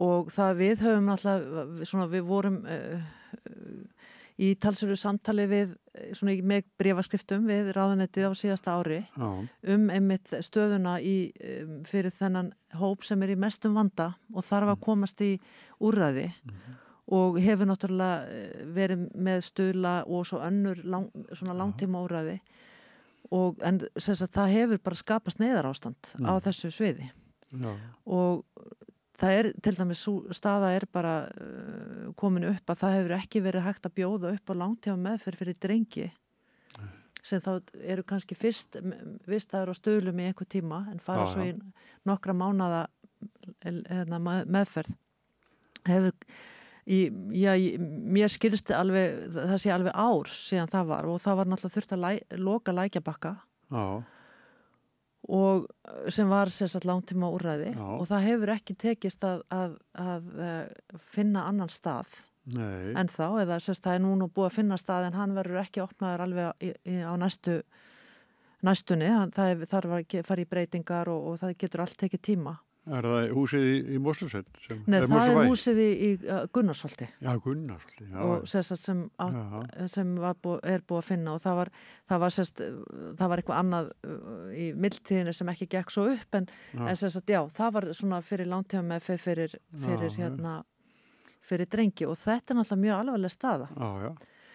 Og eins og ég segi, það svona ekki alveg í sjónmáli lausn á því vegna þess að það hefur þurft að breyta því húsnæði og það eins og við vitum, svona breytingar geta tekið tíma og það ómögulegt að segja alveg hvenær það verður en ég veit að það verið að reyna að gera þetta hratt og hægt en þú veist það ekki lausn ekki komin allavega. Nei, en klukkan tífar hjá þessum ungmennum svo þau nái að rétta kúsin af einhverjum tíma. Þetta náttúrulega hvert svona líf mikilsvirði. Mikilsvirði og mjög og við erum alveg búin að heyra það og það hefur auðvitað verið viðtöl líka við foreldra í fjölmiðlum sem að lýsa því að kannski unglingur á aldrinu kannski 13, 14, 15 ára þegar hann byrjar í svona áhættu hegðun að það getur gerst mjög hratt að vandinn verði mjög stór og þá mjög mikilvægt einmitt að úrræðin setja staðar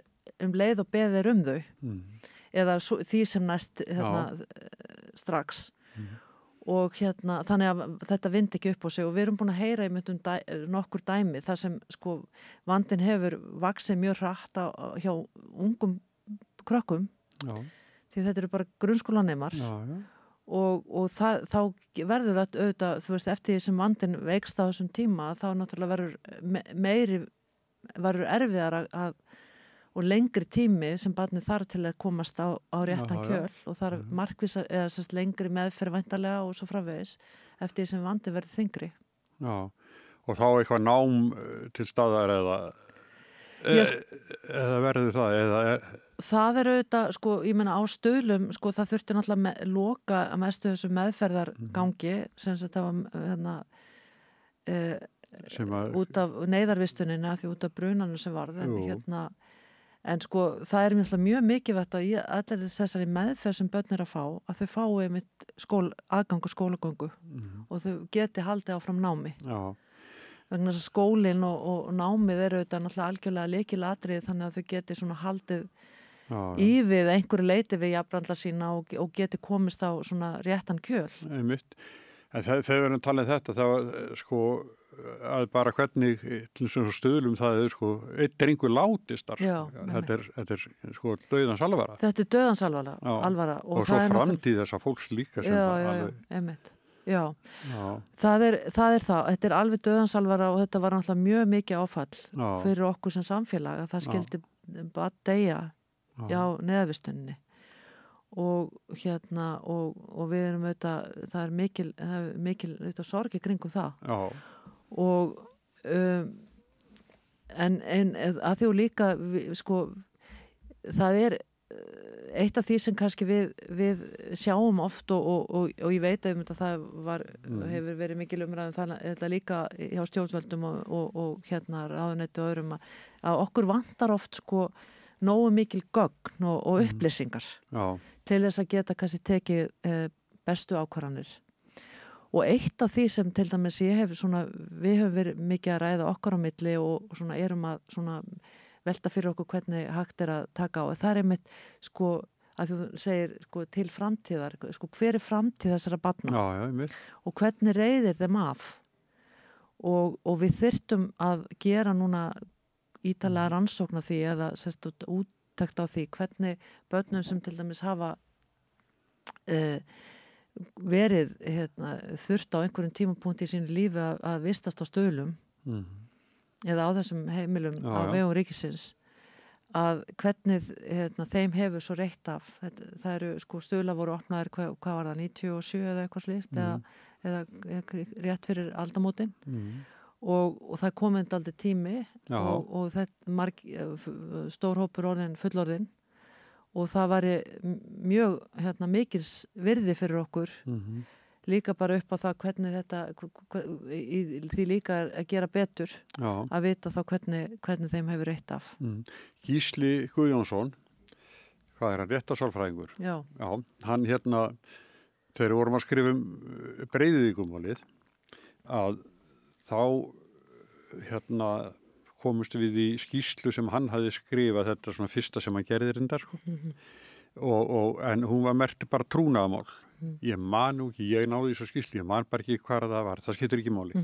En þar hafði hann gert sko samanburð á drengjörnum sem höfðu farið frá Breiðuvík og þeir sem höfðu sem sagt brotið eitthvað sér að færi í fangelsi og svo aftur út í lífið að framtíðin var svartari og verri fyrir þá sem hefur verið á Breiðuvík heldur en þeir sem hefur farið á Litla-Hraun.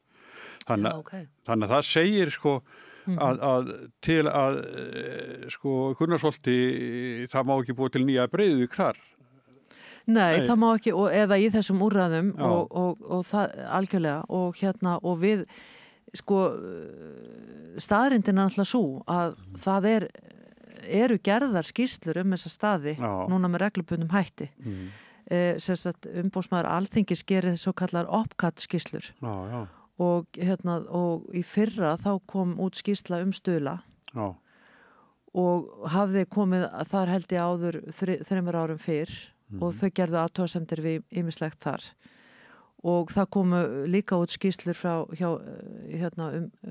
skýrsla frá umboðsmanni Alþingis Klettabæ og Vinabæ Vinakot og Klettabæ fyrir ekki og og síðan kom mjög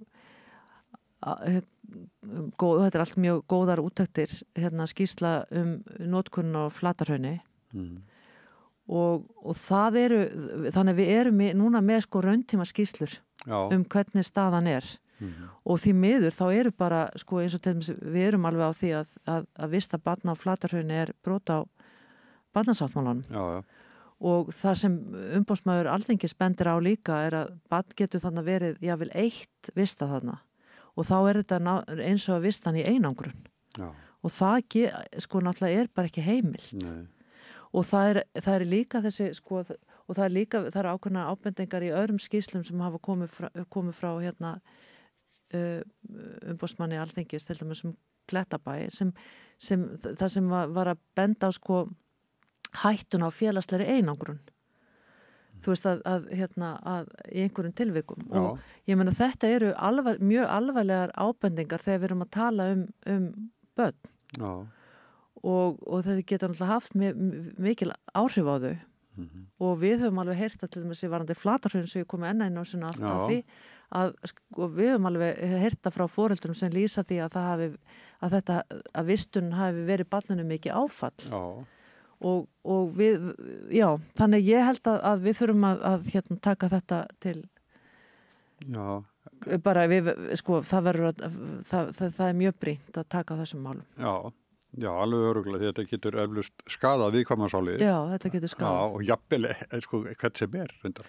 Já, ég meina, ég hef komið þarna og skoðað þetta og ég meina, þetta er ekki staður til að vera á og eins stutt og hægt þá ef maður skildur hún lendi þeirri með aðstæðum þá held ég en það er allt annað fyrir fullorðna manneskju að fara samt held ég inn á svona stað heldur en barn sem í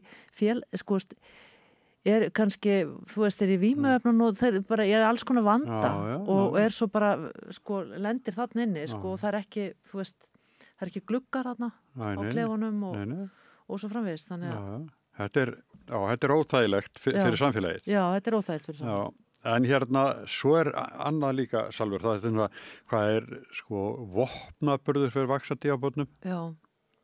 Og með hríkalegum afleiðingum, eins og við þekkjum.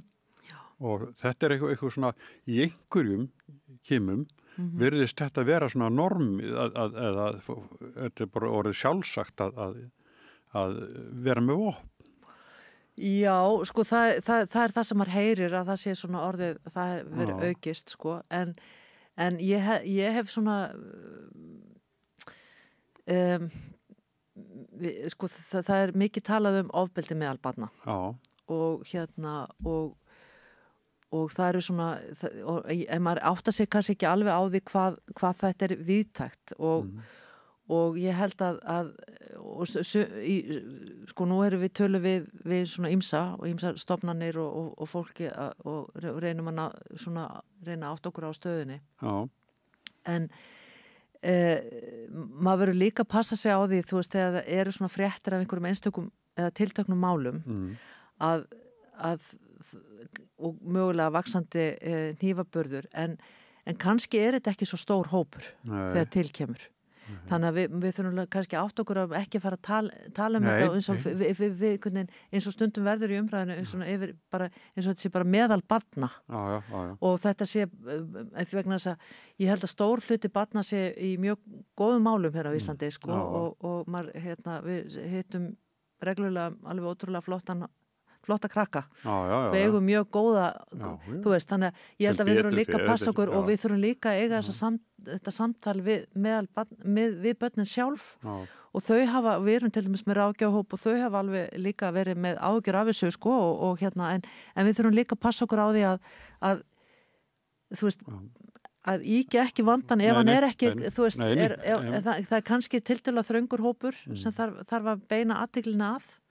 ég vona það að minnst að kosti og þetta er eins, sko, þú veist, þegar við erum að tala sko, með drengi að þá þú veist, þá bara eins og allir drengir séu í sko miklum vanda en það er ekki þannig sem betur fer. Nei, en þeir eru síðir í heldur en já, algjörlega. En það sjáu það á hinsmyndinni eða myndin okkar núna. Einmitt, konur hafa alveg sótt fram. Já. En ég vildi svona, en ég svo sem ekki, ég er ekki alveg inn í því svona með sko rannsóknir og nákvæmlega hvernig og orsakirnar af þessu, en oft eru náttúrulega þau börn sem eru sko lenda í vanda, eru oft búin að eiga sögu sem sagt að það hefur verið vandi í þeirra umhverfi eða sem sagt uppeldi og einhver sem sagt jafnvel sko brotalamir eða einhvern veginn það hafi ekki verið gripin og hratt inn í á fyrirstigum. Þannig og það hefur þetta verið stefna stjórnvalda að bjóða upp að það segja snemmtæka íhlutun. Þannig að það sé hægt að bregðast við vandanum þegar hann kemur fram. En þá kemur upp annað mál sem við höfum nú líka verið að svona leggja mikla áherslu á og það er bið eftir þjónustu. Og það er náttúrulega því miður og mikil bið. Líka fyrir börn sem kannski í minni vanda. Og það er bið eftir alls konar greiningum og aðstofið föllun að gera hana vanda og ýmislegt, þannig að það er ekki þannig að það er stórt líka vandamáli í þessu kerfi, þannig að við þurfum að bæta þar líka verulega úr. Að sko verkefnin eru fjölmörg og ólík. En segir mér, er dæmið það að börn komið með ykkur kvartanir til ykkar? Já, það er alveg og við viljum gjarnan heyra í börnum og við fáum náttúrulega margar sko fyrirspurnir og ábendingar til okkar bara daglega en við fáum líka frá börnum sem betur fer og þau geta verið með allskynsmál og eins og ég segi, svo erum við með okkar eigin ráðgjafahóp sem eru börn á aldrinum 12 til 17 ára og þau koma úr alls konar líka alls konar aðstæðum og þau eru þau koma líka með ýmis verkefni á okkar borð. Er það þá jafnvel fjölskyldumál, skóla?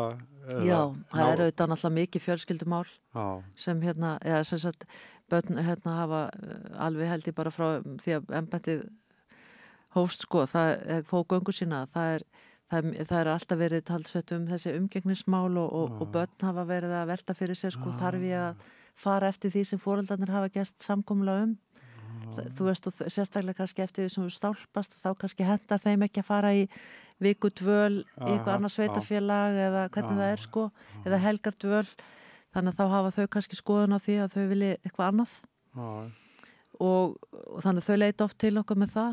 Skólamál er náttúrulega mjög algeng alls konar málefni sem koma upp í skólanum og þannig það er auðvitað vinnustöðu barnanna og þar eru þau eða þau mestum tíma á dagsins þannig það eru auðvitað alls konar mál sem þau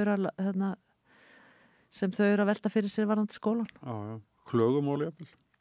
Klögumál? Já, þeir eru að klaga gera þetta við kennara skóla það koma alveg þannig mál og svo koma mál svo veist, sem varða mötuneyti eða þú veist og það kannski náms vilja hafa áhrif meira á námi sjálft og hvað er boðið upp á og þannig að þau eru að velta mjög mörgu fyrir sér sko. Er það ekki fínt? Jú, mjög gott. Það er mjög gott og við náttúrulega viljum að það sé hlustað á börnin í meira mæli þannig að og mér finnst það nú vera svona mjög gott eða ég hef lært mjög mikið af því að leita til barnanna og mér hefur alltaf fundist þegar við erum að ræða einhver mál við til dæmis ráðgjafahópinn eða við erum með barnaþing eða við förum í skólana og svo hittir maður einhverja hópa og er að tala við og mér finnst maður alltaf, ég græði alltaf á því það er alltaf einhver sjónamið það er alltaf einhver sýn á þeirra líf sem maður hefur ekki alveg átt að segja á sjálfur. Þú nefndir skólana, þeir náttúrulega skipta miklu máli og viðvera barna er náttúrulega mjög mikil í skólunum En svo hversin sem kemur PISA-könnuna þá bara höldum við fyrir augun og hvað að gera stakkur við svona mikið síðri. Já, ég er nú ekki, hef ekki svona farið ofan í það þannig að ég geti sagt sko komið með skýringar á því. Og hins vegar þetta náttúrulega það er mjög athyglisvert og sláandi að það skuli að börnum skuli ekki ganga betur og að staðan sé að versna. Það er kannski það sem við erum að horfa upp á núna, að í þessum könnunum erum við að koma verð út frá einni könnu til annarar. Þannig að við þurfum að það þarf, og ég er alveg sammála því, ég menna þetta er auðvitað bara einn mælikvarði á skólastarfið og þetta er auðvitað bara próf sem er tekið á einum degi sko.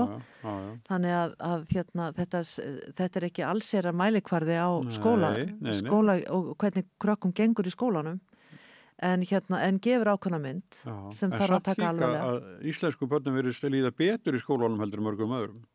Já, það er ýmislegt annað sem er jákvætt, einmitt. Þannig að og svo núna við vorum líka svona, það var náttúrulega heilmikil umræðum það á síðasta ári einmitt með þessa samræmdum matsferla og það er auðvitað, sko við erum auðvitað ekki lengur með samræmd próf. Nei. Og þá eiga að koma þessi samræmdum matsferlar í staðinn og þau voru svona, það var hætt við prófin kannski áður en það var búið að ákveða að útfæra nákvæmlega hvað kæmi í staðinn. Og nú er náttúrulega, það er reynda verið að ræða það á þingi núna með þessi lög, sko, þannig að það verður fróðilegt að sjá hvað út úr því kemur. En þetta er, sko, svona innviðirnir í Íslandi, þeir eru illa farnir margir og það er til þess bugl, er orðið og lítið, eða ekki? Jú, en samt hefur nú tekist að sko til dæmis að því við höfum nú verið að fylgjast með þessum þessari bið eftir þjónustu að þá höfum og sem við erum mjög stolt af því verkefni að því það var svona samstarfsverkefni þannig að við höfum bara safnað gögnum frá ákveðnum opinberum aðilum 2 á ári til að sjá svona hvernig þróunin er að því að þú veist það voru þá áður svona oft fréttir af einhverjum einstökum málum og maður vissi að það væri bið en við sjáum að BUGL hefur náð að taka til hendinni og við áttum bara nýlega fund með fólki á BUGL stöðuna þar og þau hafa verið að tekist að bæta verulega úr. Þannig að sem er mjög gott. Og þannig að en ég meina annars staðar er biðin of löng sko, þannig að of mikil. En geti þitt embætti gripið inn í líf barna? Nei, við höfum ekki heimildi til að fara inn í svona einstök mál. Nei. Og grípum ekki inn í mál einstakra barna en það sem við gerum sko við sko metum oft þú veist þegar kemur ábending eða eitthvað erindi til okkar að þá er maður líka að reyna að meta það þetta eitthvað sem endurspeglar þetta eitthvað verklag sem snertir fleiri börn og ef það er þannig að þá skoðum við það oft og þá reynum við að hafa samband við viðkomandi hvort sem það er skóli eða stjórnvöld og koma ábendingu á framfæri ef við teljum að þetta sé ekki verklar sem til dæmis standist barnasáttmála. En hafið þið áhrif á lagasetningar? Já, við reynum það. Já, þið eru kallið fyrir þetta. Já, við náttúrulega leggjum, við erum oft mjög, við fáum reglulega umsagnarbeiðnir frá nefndum Alþingis og eigum mjög gott samstarf við nefndir Alþingis. Þannig að og við fáum oft svona tilteknar beiðnir jafnvel einhverja ákveðnar spurningar sem við erum beðin að svara og við förum á fundi nefnda ef við erum kölluð til og við leggjum mikið upp úr þessu vegna þess að það er mjög mikilvægt að ef við teljum að það megi bæta frumvarp út frá réttindu barna að það sé gert og yfirleitt er nú sko mikil skilningur í íslensku samfélagi á réttindu barna og vilji til þess að gera betur. Það tekst ekki alltaf en það er mikill vilji þannig að fólk hlustar þegar við erum að koma með okkar ábendingar. það nú gott. Það er mjög gott og það er auðvitað ekkert, það er náttúrulega það sem gefur svona embætti slagkraft að maður finni að það er áhuga á því sem við erum að segja og gera. Ertu búin að hitta nýja barnamálaráðherra, Guðmund Inga? Nei, ég er ekki búin að hitta hann. Ég var búin að hitta á fundi forverans og en vegna þess að það er náttúrulega mjög aðkallandi verkefni í því ráðuneyti af því að það ráðuneyti er núna bæði með menntamálin og barnaverndarmálin og barnamál. Þannig að ég er ekki búin að hitta hann en hann er bara svo nýtekin við en ég vona að við náum fundi fljótlega. Já, hann örugglega meinar vel. Já, ég efast ekki það og ég vona að honum takist að gera breytingar eða að mæta þessum þörfum sem eru. Sko það sem ég held að sé líka bara mjög mikilvægt og svona kannski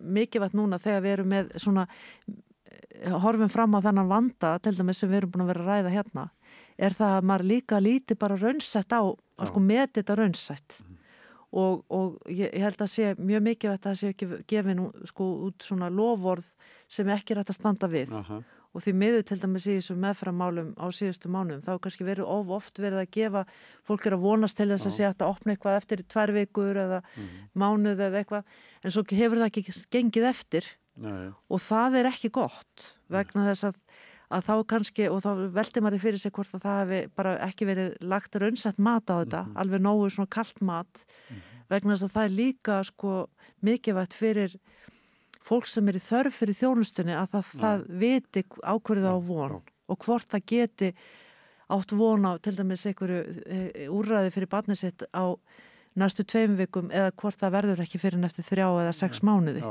Því að það getur líka brotið niður svolítið traust fólks til þessara þjónustu ef það er svona ítrekað fyrir vonbrigðum. Já, en það er náttúrulega, við heyrum á til fréttir af því til þess langveik börn fötluð að þetta svona víða er pottubrotinn og foreldrar svona þreyttir á ástandinu. Já, það er víða og það er mikil þjónustu þörf, það þarf mikið að gera en að því að við erum þetta er svona neikvætt að við vorum á fund í vikunni barnvæna réttarvörslu og þar vorum við að tala svona hvernig við getum bætt aðstæður bæði hjá dómurum og hjá lögreglunni og saksóknar og fleirum þetta var sérst í réttarvörslunni og og svo vorum við birtum mikla skýrslu þetta og síðan vorum við með pallborð á eftir, það var svona kynning á þessu og þá benti náttúrulega einn á það að Davíð Þór Björgvinsson að byrjaði að segja við vorum mjög margar ábendingar hvað betur mætti fara en hafa sagðan að það hefur hans starfstíma hvað það hefur verið gríðarlega breytingar og mikil framför þannig að það hefur auðvitað ýmislegt verið gerst en við erum alltaf að reyna að ná enn frekari árangri og enn betri úrlausn og ég veit að það vantar víða Heyrðu, við erum að segja þetta gott núna og Salvör Nordal, takk kærlega fyrir komuna. Já, takk sömuleiðis. Og ykkar býður Inga Sæland með okkur bræðurum. Hjálpið okkur að byggja upp dreifikerfi samstöðvarinnar með því að læka síður samstöðvarinnar á YouTube og Facebook. Samlokubrauð, maltbrauð, tjekknestbrauð, súrdegsbrauð, brauð ársins, Bernhöfts Bakari, íslenskt handverk síðan 1834. Við erum í útvarpinu á FM 89,1. Þarftan að tala af borgarfulltrúa. Borgarfulltrúar Sósíalistaflokksins eru með viðtalstíma alla mánudaga klukkan 13:30 til 14:30 Það þarf ekkert að bóka tíma, endilega kíkja við í Bólholt 6, 105 Reykjavík. Gerist áskrifendur á samstöðinni og taki þátt í að byggja upp öfluga og róttæka samfélagsumræðu. Með því að ganga í leigjendasamtökin styður þú baráttu leigjenda. Leigjendasamtökin eru fyrir öll þau sem vilja vinna að réttlæti og öryggi á húsnæðismarkaði. Leigjendasamtökin.is. Allir þættir samstæðvarinnar eru fáanlegir á öllum helstu hlaðvarpsveitum. Allt það besta er ókeypis. Knúsaðu vini þína. Samstöðin, þar sem manneskjurnar koma saman. Segðu það á samstöðinni. Samstöðin í eigu hlustenda, áhorfenda og lesenda. Sláist í hópinn og gerist áskrifendur.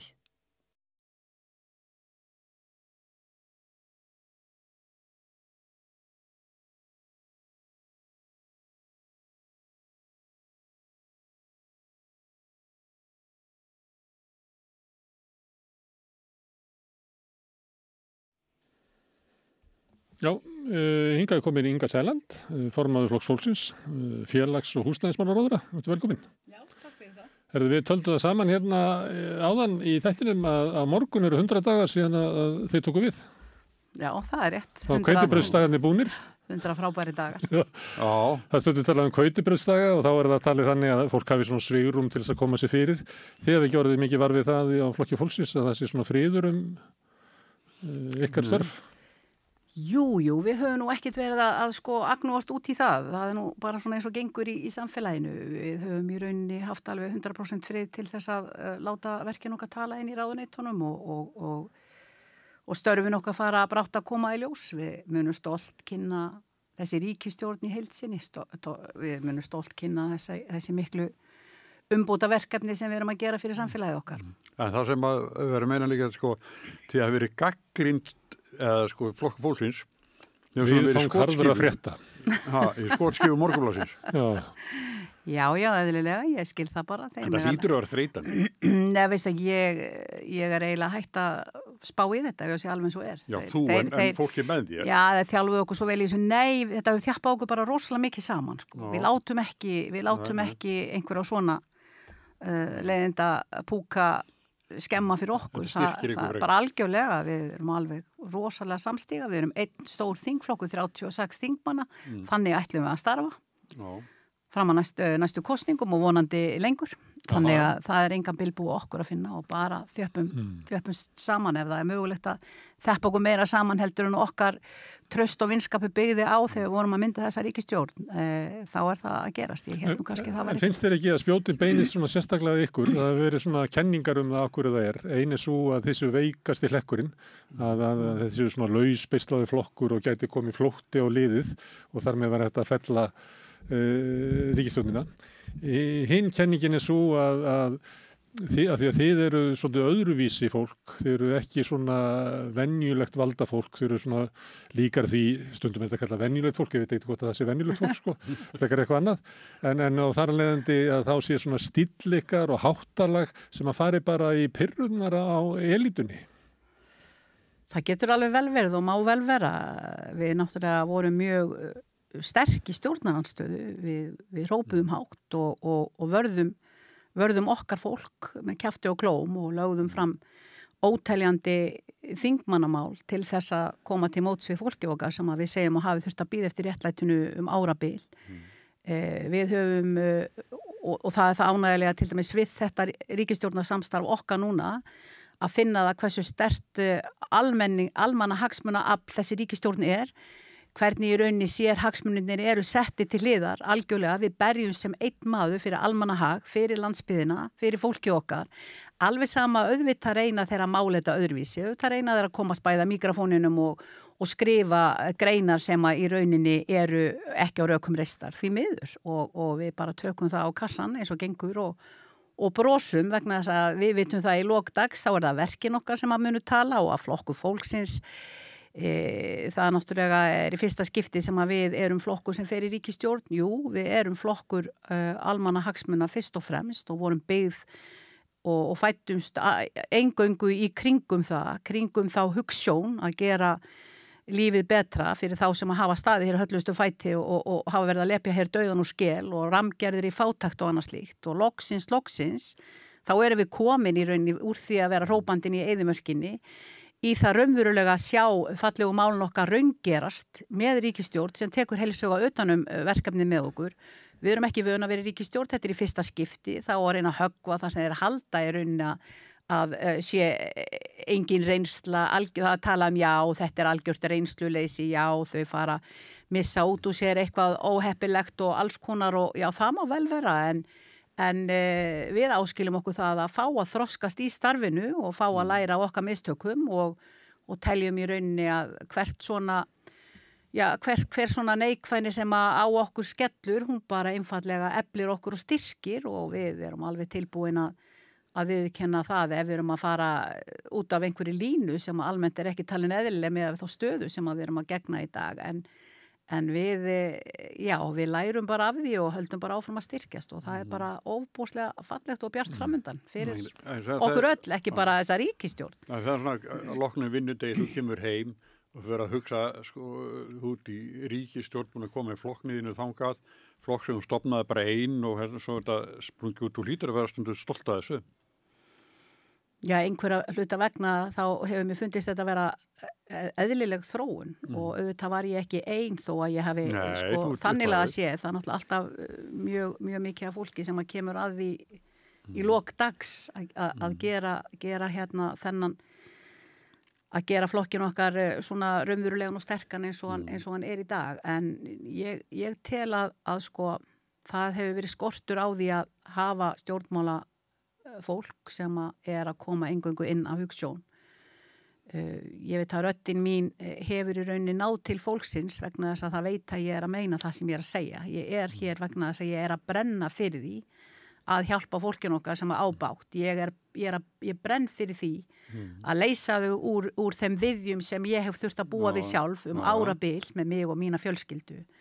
Þannig að þau eru bara búin að eiga okkur núna, alla ríkisstjórnina, liðsmenn ríkisstjórnarinnar eru liðsmenn þeirra, fólki sem er búið að bíða eftir réttlætinu árabil, það farið að hygla undir það að því ljúki núna mjög fljótlega og þess vegna segi ég það að mér finnst alltaf svo sorglegt þegar fólki sem að ég að berjast fyrir og flokku fólksins og við höfum lagt allt í það að segja við séum svikarar, við séum að svíkja það sem við lofuðum fyrir kostningar, 450.000 krónurnar, hvar eru þær?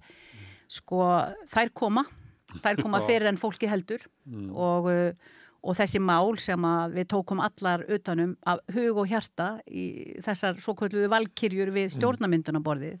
Ekki bara fyrsta máli sem var lagt að löggilda samning Sameinuðu þjóðanna réttindi fatlaðs fólks sem stórkostlegur áfangi, heldur líka að höggva á kjaragliðnunina sem er búin að vera viðvarandi síðan eftir hrun, sem að þýðir það að við erum búin að koma fólkinu okkar í ígildi þess að sitja við kjara samningaborðið og einn okkar þekktasti verkalýðsleiðtogi sagði Inga Sæland, það verður gaman þegar fólkið fer að sjá raunverulegan árangur á því vegna þess að þetta verður eitt stærsta og mesta hagsmunamál sem að almannatryggingar þegar hafa séð frá upphafi. Nú við erum líka að koma í veg fyrir það að einstaklingur sem að fer úr því að vera öryrki yfir í það að verða eldri borgari að hann missi hérna svokölluðu aldurstengdu örorkuuppbót og leið detti niður í launum um þúsundir bara svo eitthvað sem nefnt. Allt þetta var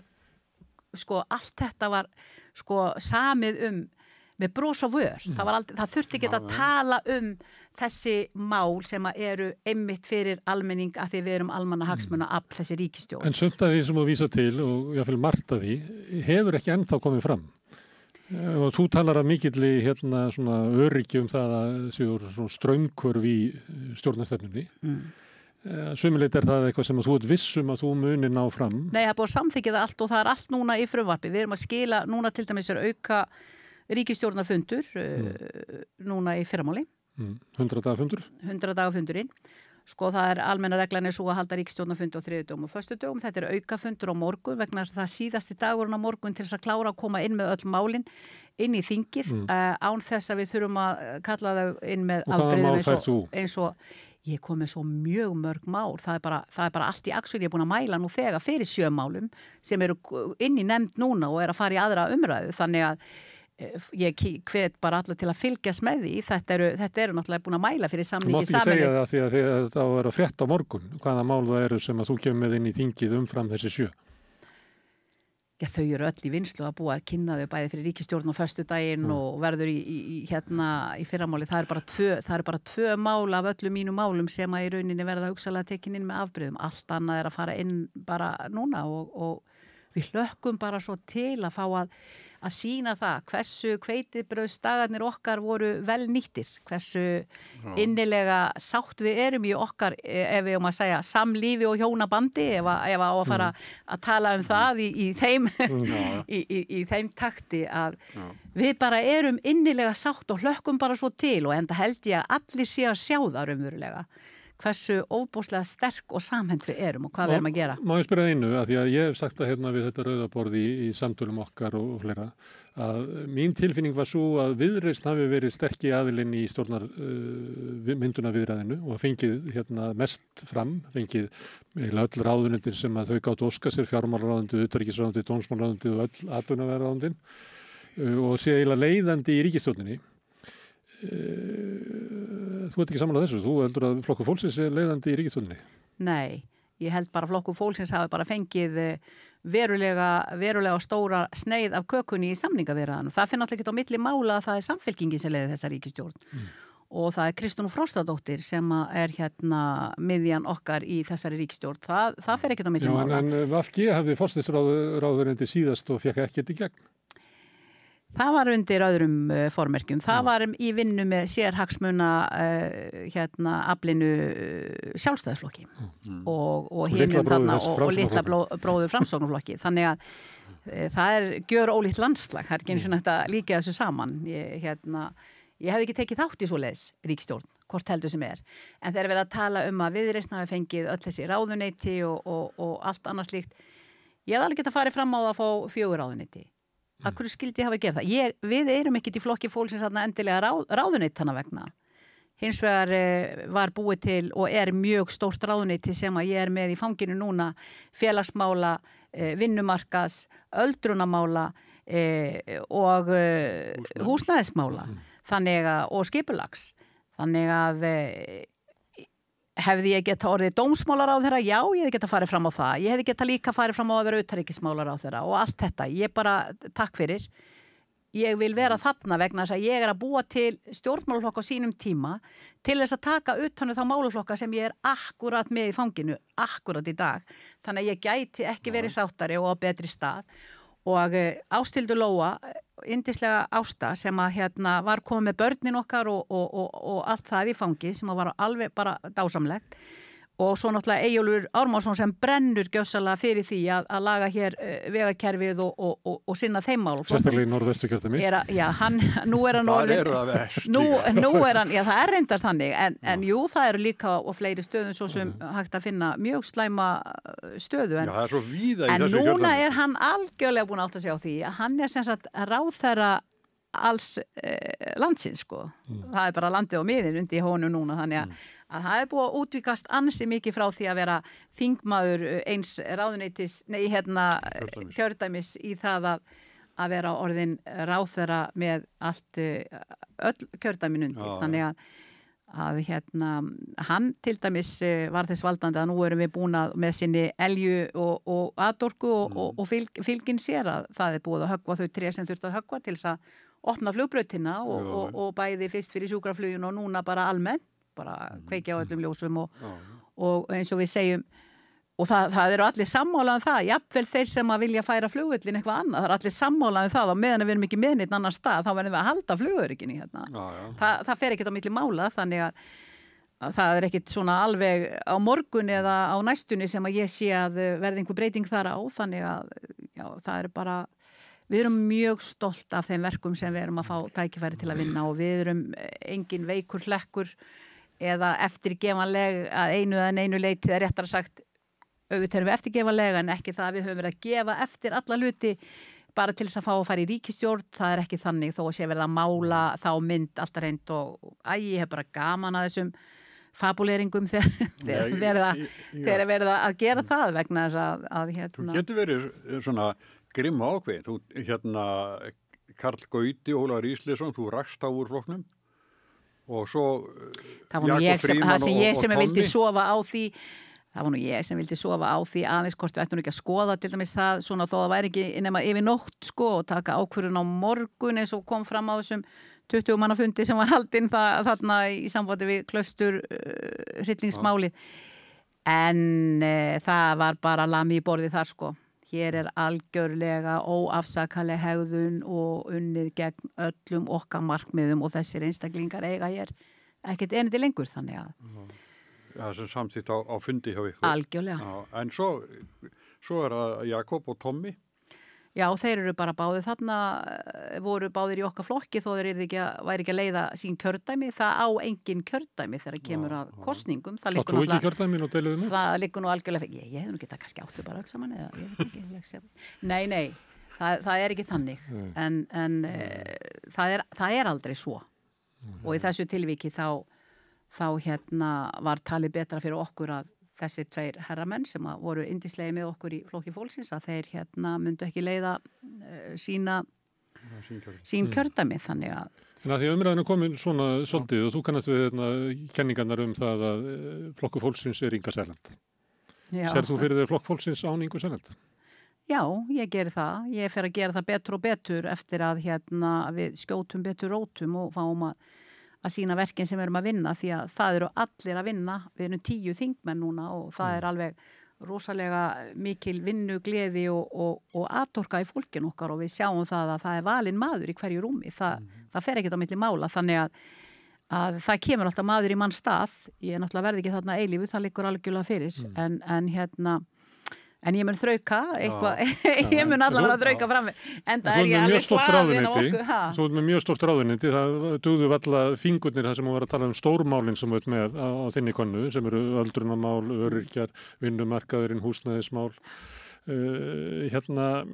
Líklega horfur á það á þessu kjörtímabili alltaf að ná miklum árangri í þínum málum. En horfur líka á það að hlutverk þitt á þessu kjörtímabili sé að byggja þannig flokk fólksins að hann geti lifað án Ingu Sæland? Já, hann að því í rauninni. Við sjáum það að við erum með 10 þing. Sko, ég sé það ekki fyrir mér að sko, þó að ég hafi fætt þennan flokk eða svo má segja á sínum tíma og auðvitað sé ég búin að vera burðarstólpi í honum til að byrja með að það fyrir nokkru síðan, einhverjum árum síðan sem að ég í rauninni gat farið að ýta frá mér svo mikið af verkum og af því að það, sko, í kringum okkur kemur fólk sem að maður treystir á hug og hjarta, líka með hugsjón og tilbúin að taka utan barnið og koma í til manns. Þannig að barnið okkar sko, komið til manns, myndi ég segja. Það í rauninni að sýna sig og sanna og það ekki bara gert með Ingu Sæland. Það liggur algjörlega á borðinu, þó að ég sé ennþá formaða flokks fólksins og hef nú verið svona sterkasta málpípan svona framan að minnstakosti að þá nei, hann á eftir að lifa og blómstra góðu lífi þó að Jón Gunnarsson eftir að smíða utan mig einhvern kassa einhvern tíma seinna. Það var ekki svoleiðis. Jón sem að leita beinagrindum. En sem sögulegt í íslenskri stjórnmálasögu. Já, nákvæmlega. Því að þeir flokkar sem hafa orðið til að ég held að flokkur fólksins einstakur að því leiti hann leiddur að fólki utan þings. Við erum með alls konar flokkar sem hafa orðið klopningur út úr öðrum flokkum. Herðu, þú nefndir mörg mál og við vorum frammi áður en að við byrjuðum þáttinn að ræða svona hitt og þetta og það kom svona óskalag að við myndum spyrja hvað þú ætlar að gera varðandi hjúkrunarheimili sem sko langvarandi, þetta kallað oft innviðaskuld, að það hefur eiginlega ekkert verið byggt upp að neinu ráði og eiginlega stórkostlegt vandamál í styrru samfélagi. Hvað ætlar að gera með hjúkrunarheimilin? Það allt á fleygiferð, það ég og það heilbrigðisráðuneytið og við erum að taka saman höndum bara allstað sveitafélögin. Ég heyri vilja jafnvel lífeyrissjóðana, ég að fara að skrifa núna undir bara vonandi eftir helgina 125 hjúkrunarrýma uppbyggingu í Hafnarfirði Það er á teikniborðin okkar bæði Kópavogur og Vík og Akureyri og bara út allt og hér í Reykjavík. Það er samfella, það er orðinn svo mikill vilji sveitarfélagana að vinna með okkur eftir að ríkið ákveður að taka til sín þessi 15% sem að áður höfðu verið á borði sveitarfélagana að standa kostnað af, að nú erum við að taka þetta á okkur 100% fyrir utan það að ríkið mun líka... Sveitarfélagin er ekki að skila hjúkrunarheimilum tilbaka eins og var. Og ríkið ætla líka að kaupa lóð, borga fyrir lóðunar hér í borginni, þannig að áður var það þannig að borgin þurfti bara útvega lóð undir ákveðið hjúkrunarheimili og annað slíkt og þess vegna var nú oft kannski að það var erfiðara, það voru lóðir sem kannski voru ekkit allt og spennandi, jáfnvel, en við náttúrulega erum að horfa til þessara óhagnaða drifnu félaga sem eru bestir í því að reka svona framtíð fyrir okkur þegar við erum komin á loka æviskeiðið og þessi lífsgæða kjarni sem við erum að sjá eins og hjá Hrafnistu og Grund og þar sem að við í rauninni getum farið inn í búið sjálfstætt, nálagt í rauninni hjúkrunarheimilinu, fengið kannski aðgang að mötuneyti, allri þjónustu en samt verið sjálfbær heima en samt fundið þetta traust og öryggisnet og svo að flæði þegar við þurfum meira á því að halda að fara inn á hjúkrunarheimilið að þá sé það í boðinu ekki bara mörg hundruð manna biðlisti. Þannig að það er bæði hvað lítur að nú er ég að fara að kynna bara ég held að sé nú bara á morgun frekar en allavega í vikunni þá er ég að kynna þetta stóra átak bæði í sambandi við hvernig við erum að fara að taka utanum eldra fólki okkar og líka í sambandi við uppbyggingu á hjúkrunarheimilum sem eru bara gjörsamlega út allt og ég veit að eins og með borgina það er engin steinar í götunni núna, nú er bara ráðist í verkefnið og fara að byrja að byggja, það er yfir 700 manns á biðlista, það bætast við 150 einstaklingar á hverju einasta ári sem að þurfa þessa hjálp, við þurfum að vera komin hér með 1000 hjúkrunarrými mjög fljótlega og það eru allar hendur á lofti núna og allir hamrar komnir á loft og ég ætla að vona bara að ég geti fara að skrifa undir sem flesta samninga. Hjúkrunarheimilinu er bara hluti af vandanum, því að vandin er náttúrulega kannski heilbrigðisþjónusta fyrir eldra fólk sem hefur fjölgað mjög hlutfallslega og þarf oft stuðning heima og annað slíkt.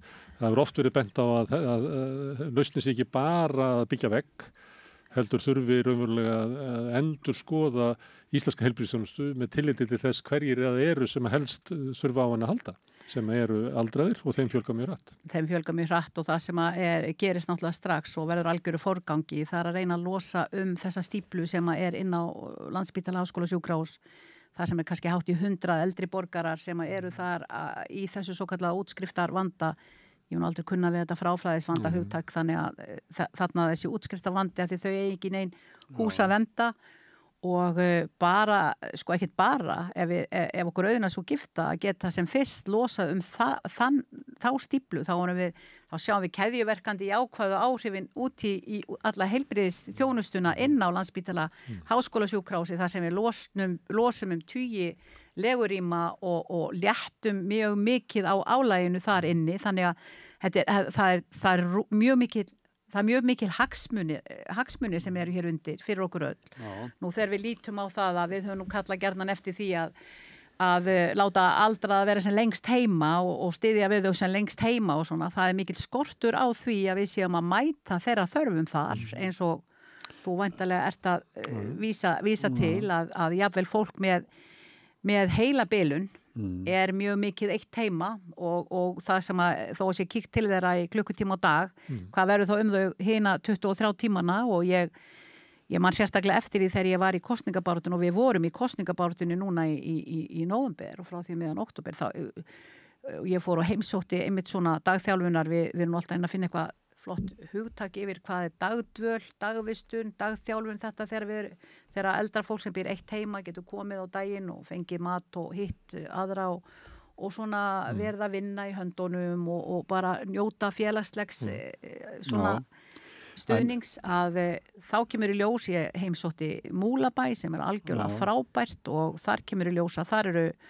einhverju hundruður á biðlista eftir að geta komið í þetta úrræði og svo fekk ég að heyra það að svo væru einstaklingar sem að væru í rauninni komni með allmikla heilabilun og það var með þá heim klukkan 4 á föstudegi eða eitthvað slíkt og koma á mánudagsmorgni og margir illa áttaðir, ekki búin að borða neitt, ekki búin að drekka neitt. Fólki búið að missa verksvit, veit ekki og bara borðar ekki og líður ekki vel og þetta verkefni sem ég núna að vinna í, ég bara, það skal takast, bara... En sko, það gott að hlusta á þetta allt saman, en hvar farið peningan í þetta? Hvar fæ ég peningan í þetta? Já. Ég get alveg sagt það að það verður ekkert til spara. Við erum að ráðast í þjóðarátak, það neyðarástand og þetta það sem algjörlega, við ætlum að skila hallalausum fjárlögum 2027.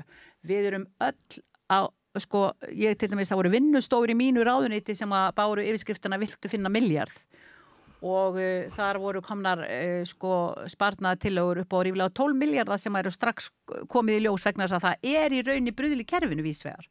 Það miklu meira bruðl í kerfinu heldur en það þyrfti að vera þarna og það hægt að hagra og það hægt að gera hlutina betur en svo eru ákveði mál sem að verður ekkert til spara með. Það kemur aldrei út svo stað að heyrðu nei, við ætlum ekki að koma til móts við fullorðna fólki okkar að því að við höfum ekki efna á því að þið bara ekki gert ráð fyrir því. Það er gert ráð fyrir þessu öllu sem að ég að tala í fjármálaáætlun sem verður kynnt á morgun, öllu og ég hlakka ópúslega mikið til að í rauninni sína raunverulega á spilin þannig að fólki okkar hætti að segja þið eru ekki að gera neitt. Því að hveitibrauðsdagarnir 100 dagar ríkisstjórnar sem að það náttúrulega bara alveg galinn einstaklingur sem heldur það að áður en við fáum að kynnast verkunum og reynda það ákveðið náttúrulega ferli með öll mál sem við loksins erum búin að smíða og koma áleiðis, það ferli inn í þinginu, þinglega meðferð, það ferli inn í, við þurfum að senda málin bæði til dómskarski og líka fjármálaráðuneytis, það eru 2 vikur þar og svo þarf að fara með það í ferli í gegnum þingi og það eru umsagnarferli og alls konar. Það ekki eins og sé smíða bara frumvarp í dag og það sé bara komið í framkvæmdin á þingið á morgun eins og í rauninni virðist vera margir haldi. Ég má nú benda á að það ríkisstjórn Trump hefur settið skemurinn ykkar og breytt miklu. Það náttúrulega bara eitthvað einræði þar og það gjör ólíkt kerfi eins og við vitum. Hér nú ekkit forsætisræði Trumps sem betur fer. Hér búum við lýðræði. En þú ert sátt við hvernig hefur gengið í ríkisstjórnu? Sátt, ég hefði aldrei trúað því að væri svona gaman að vera í ríkisstjórn og væri svona góður andi og við sitjum 11 við þetta borð 2 í viku, við erum algjörlega samstíga, við tölum öll mál, við nálgumst öll mál af alúð og skynsemi og virðingu hvert við annað, við skellum oft upp úr og höfum gaman saman og ég held að, ég held ekki þetta bara einn flokkur núna og við ætlum bara að halda því, þetta bara svona eins og þessi bara samstíga, það ekkert verið að reka neitt úr honum Þú lýsir þessu svolítið að það bara góð stemming af ykkur og þið eru að ná í gegn ýmsum málum sem að almenningur hefur kallað eftir mjög lengi. Já, mjög mörg. Og þá lítur þetta eins og stjórnmáli séu þannig að almenningur vildi eitthvað en það náðist ekki í gegn og hindrunin var hver? Sjálfstæðisflokkurinn? Já, Sjálfstæðisflokkurinn og bara síðasta ríkisstjórn og bara hékk allt og lengi verklaus. Okkar ríkisstjórn verkstjórn. Við erum virkilega að láta verkinn tala og ég hlakka svo til að... En af hverju ætti Sjálfstæðisflokkurinn að vilja standa í vegi fyrir uppbyggingu hjúkrunarheimila? Sjálfstæðisflokkurinn. Af hverju ætti að gera það? Af hverju ætti Sjálfstæðisflokkurinn að standa í vegi fyrir uppbyggingu húsnæðismála? Ég meina hann hefur bara yfir höfuð ekkert verið að forgangsraða fjármunum og verið að forgangsraða fjármunum fyrir fólki fyrst. Það hefur bara aldrei verið þannig. Og hvert hafa fjármunum þið farið? Spurðu það og spurðu mig ekki. Ég hef aldrei vitað hvernig hafa getað gufa svona upp og við séum búin að vera í hallarekstri hér árabil undir þeirra stjórn En þú sagði það starfsfólkið hjá þér er búið að finna, 13 milljarðar, svo það ekki? Já, 12 sagði ég reyndar, en það er slægt, en það er önnur saga, en og það er í hagræðingu náttúrulega, það er einhverstað sem við gerum í staðinn, það er bara þannig, en við getum nýtt fjármununa betur og við viljum öll gera það og við sjáum bara hvernig við stígum örugg skref, hvað það er nú ekkert vinsælt hjá stórútgerðina við séum að koma þessi veiðigjöld, leiðrétting á veiðigjöldum. Við erum ekki að gera neitt annað en að leiðrétta veiðigjöld. En það fólk er náttúrulega ekki nema kannski 15 fjölskyldur eða eitthvað. Það er nú ekki eins og þetta sé meirihluti þjóðarinnar. En meirihluti þjóðarinnar stendur með því að þessar 15 fjölskyldur borgi eðlilega rentu af aðgengi í auðlindin okkar. Þannig að þeir verða bara að hrópa, það bara svoleiðis. Það ekki eins og við séum að breyta einhverju reiknireglu. Þeir eru ennþá með sín 67%, þeir eru ennþá að taka 30% fram hjá skiptum og ennþá eru sjómenn að borga hluta olíugjaldi, umbúðakostnað og 10% í nýsmíði. Það verður ekkert breyst. Þannig að sko þetta náttúrulega heimsmet, en það önnur saga, en það lítið talað að þeir taka 30% fram hjá skiptum. Það lítið talað það, ég heyri bara engan tala það. En svoleiðis það bara. Þannig að 100 milljóna túr, þá bara 30 milljónir tekna frem hjá skiptum áður en að fara að reikna laun til sjómannanna. Það enginn að tala hversu alvarlegt það hvernig í rauninni verðmyndurinn hefur verið á markanum þar sem að þeir eiga líka vinsluna. En hafið þið þá í huga að sitja að allur fiskur fara að markað eins og hefur verið krafa sjómanna lengi? Já sko, það nákvæmlega það sem að þessi breyting að sína fram á. En það kemur ekki til gags fyrir sjómenn? Jú, það bara stór hækka verðið. Sem er notuð sem viðmiðun við gjaldtökuna. En það ekki þótt að sé miða við verð í Noregi að þá ekki þannig að sjómenni fá að borgað á Íslandi miða við það verð. Ég meina, ég að segja það að ef að náttúrulega kílóverðið hækkar raunverulega, hlutfarslega, miða við eins og til dæmis við erum að tala botnfiskurinn verði, það verði miða hér við markaðsverð hér á raunverulegu meðalverði á mörkuðum hvað lítur að ísu og þorski og svo aftur upp sjávarfiskinum þar sem við ætlum að taka meðalverðið frá Noregi. Þannig að ég get nú ekki skilið hvernig á að sleppa sjómönnunum við að fá að njóta þess að aflinn þeirra verði verðmættari. Ég næði því ekki alveg. 33%. Og þið ætlaði að breyta líka strandveiðinni, 48 dagar. 48 dagar, það algjörlega, 48 dagar og það verður líka undið onna þessu grásleppubulli. Sem endaði í kvóta? Já, það verður ekki, það bara þannig. Og það verður komið í lag núna fyrir sumar. Það í rauninni verður að fylgja eftir því sem að áður hafi verið komið með í sumar. En ég get sagt það við þá sem eiga grásleppu úthald að næsta sumar þá, sko ekki núna komandi sumar heldur 26, að þá geta þær farið að veiða grásleppuna á ný og hún mun ekki fara í kvóta. Það bara þannig. Og ekki eins og Kópasker daginn þegar að lögreglan frá Húsæði kom með bláblikkandi ljósa því að einhver trillukallaði veitt og margar grásleppur. Já, að vísu 20 tónnum, en það önnur saga. Það önnur saga, en sko merkilegt sko, hvað hefur verið góð grásleppuveiði með að Hafró skuli vera að draga úr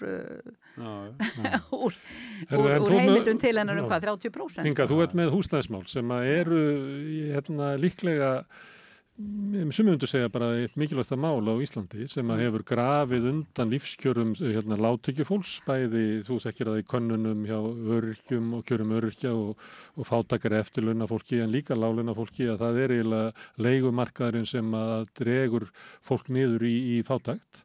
Og við höfum séð að þeim íbúðum sem eru byggðar og seldar að þá eru mjög stór hluti þeirra fer til þeirra sem eiga íbúðir fyrir, þannig að svona við ólust kannski upp við einhverjum hugmyndum að hér væri séreignarstefna, en hún hefur raunverulega ekki verið frá hruni, heldur hefur verið að færa húsnæðiskerfið yfir því að þeir sem eiga eignast íbúðir og geta raunverulega auðgast á vanda þeirra sem hafa ekki bolmagn til þess að eignast íbúðir og það er færri sem hafa raunverulega möguleika á því að sleppa inn að geta eignast íbúðir.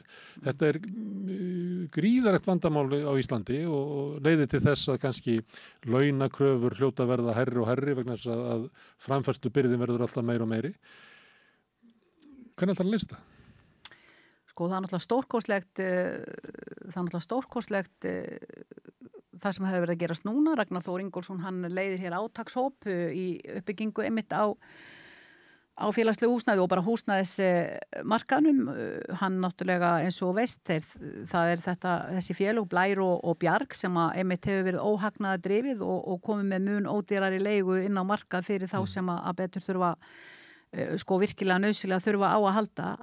Nú við erum í rauninni búin að vera að skrifað undir föstudagsmorguninn, fyrsti áfangi af samningi við borgina, það sem á að byrja á því að byggja 2500 íbúðir í Úlfarsárdal, þar sem í rauninni markmiðið um 10.000 íbúða uppbygging. Það er verið að skoða, það er náttúrulega búið að Keldnalandi eins og við vitum hvar það er nú að laga eitthvað skipulagi þar því að það gengur náttúrulega ekki að hafa heilt hverfi þar sem er 0,4 bílastæði. Það náttúrulega segir sér sjálft en einu sinni mér áður brá, síðan er það Geldinganesið og svo að ræða líka Blikastaðalandi og það er allt á fleygiferð, og raunverulega og síðan var ég nú að mæla fyrir frumvarpi bara núna á 50 daginn var, minni mig, í sambandi við að tryggja betur aðbúnað leigjenda á leigumarkaði og höggva í þessa markaðsvæðingu íbúðana okkar, þar sem að í rauninni við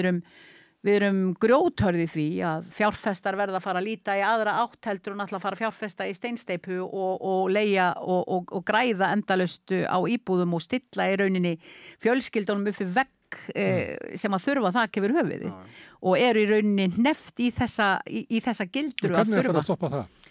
Nú, við erum bara með fullt af frumvarpi, við erum löggjafinn, við erum bara Airbnb og allt þetta, þú mátt kannski bara eiga eina íbúð umfram þitt eigið heimili, þú getur bara leigt það í þessa 90 daga eða ef þú ætlar að leigja það lengur þá bara borgar þú af því skatta og skyldur annars slíkt, en við ætlum að höggva í það að þú getur fara að kaupa upp heila blokk og leigja hana bara hinga og hanga tvist og bast til túrista. Þannig að þessi ríkisstjórn er virkilega að taka á þessum stóra vanda sem hefur fengið að blómstra og þróast hjá græðgisvæddu hagsmunaöflunum sem hér riður öftum hér í síðustu ríkisstjórn. Þannig að við erum raunverulega að taka á þessum vanda og þetta til dæmis frumvarp sem að ég kom með á 50 daginn, það til dæmis tryggir það að þegar þú ert búin að leigja þá getur leigusalinn þinn ekki fara að hækka leiguna við því umfram vísitölu bara af því bara hún er datta í hug að segja þér leigunni og annarkvæmt borgar 30.000 meira á mánuði eða þá bara ég segja þér leigunni, þetta við tryggjum þarna 12 mánuði og algjörlega kvitt og klárt og erum að reyna að koma einhvern fyrir sjáan leika inn í leigumarkaðin og þannig að þessi markaðsgræðgisvæðing, við viljum ekki sjá hana, bara enga veginn. En þetta er búin að vera þessi skortastefna sem hefur verið rekin á húsnæðismarkaði sem að hefur þeytt svona upp húsnæðisverðinu og við höfum séð líka þessa byggingar sem hefur verið að byggja hér í borginni mjög mikið á þessum þéttingareitum. Þetta er náttúrulega íbúði sem engin venjulegur einstaklingur getur látið sér dreyma að fjárfesta í fyrir utan það að stór hluti af fólkinu okkar, efnaminnsta fólkinu okkar, það mun aldrei fá í rauninni þetta svo kallega greiðslumark til þess að vera viðurkennt inn á það að fá að eignast eigi þak yfir höfuðið fyrir. Þannig að og við höfum nú verið að segja, hvernig getum við réttlætt það að einstaklingur á að vera bær til að borga 320 til 350 krónur á mánuði af 300 krónum útborgað, en hann á ekki að vera bær til að geta borga 220 krónur að láni til þess að geta eignast örugt heimili. Við erum að breyta þessu öllu saman. Þú ætlar að breyta þessu. Þannig að venjulegt verkafólk, ef við getum sagt það, að það geti eignast húsnæði. Já, og til dæmis þessar íbúi sem á að fara að byggja núna, 2500 íbúðir, við erum að ráðast í þetta strax. Já, það er nefnilega það sem er líka á teikniborðinu. Hvernig getum við komið til móts við fólk, það er kannski að borga leigu, við munum eftir þessu svo kallað kaupleigukerfi og eitthvað svona alls konar. Getum við búið til kerfi þar sem í rauninni einstaklingnum verður gert kleift eftir einhvern tíma þegar hann er komin í jafnvægi og jafnvel hefur vængast hagur hans og svona, að hann geti gengið inn í íbúðuna sína og fengið að kaupa hana. Þú veist, bara allt fyrir fólki okkar. Við viljum bara byggja upp samfélag þar sem að allir geti fengið að njóta sín, en ekki bara sumir. Það er bara þannig og mér líður vel í þessari ríkisstjórn svo að það sé sagt mjög vel vegna þess að allt þetta er það sem við erum að tala allt það sem að kemur sér vel fyrir fólk. Talar þú mest á ríkisstjórnarfundum? Nei, það er mælendaskrá og ég bara það stilt á ríkisstjórnarfundum og virði algjörlega mælendaskrána eins og þar er. Nei, þér er svo mikið niðri fyrir með þessi mála þín, sko? Nei, mér er ekki niðri fyrir. Ég er alveg bara... Það er hugstæð allan. Já, þetta er bara hjartans mál. Og ég er bara svo glöð að það skuli vera raungerast raunverulega og ég fái í raun að lifa það að sjá það verða veruleika, að réttlætinu verði framfyllt, að fólki mitt þurfi ekki lengur að bíða til réttlætinu sem ég er að berjast fyrir. Nú ég tryggi 70.000 króna jólabónusin þó það sé bara eingreiðsla. Ég er að tryggja hann á meðan að fólki er ekki komin í 450.000 króna útborgað.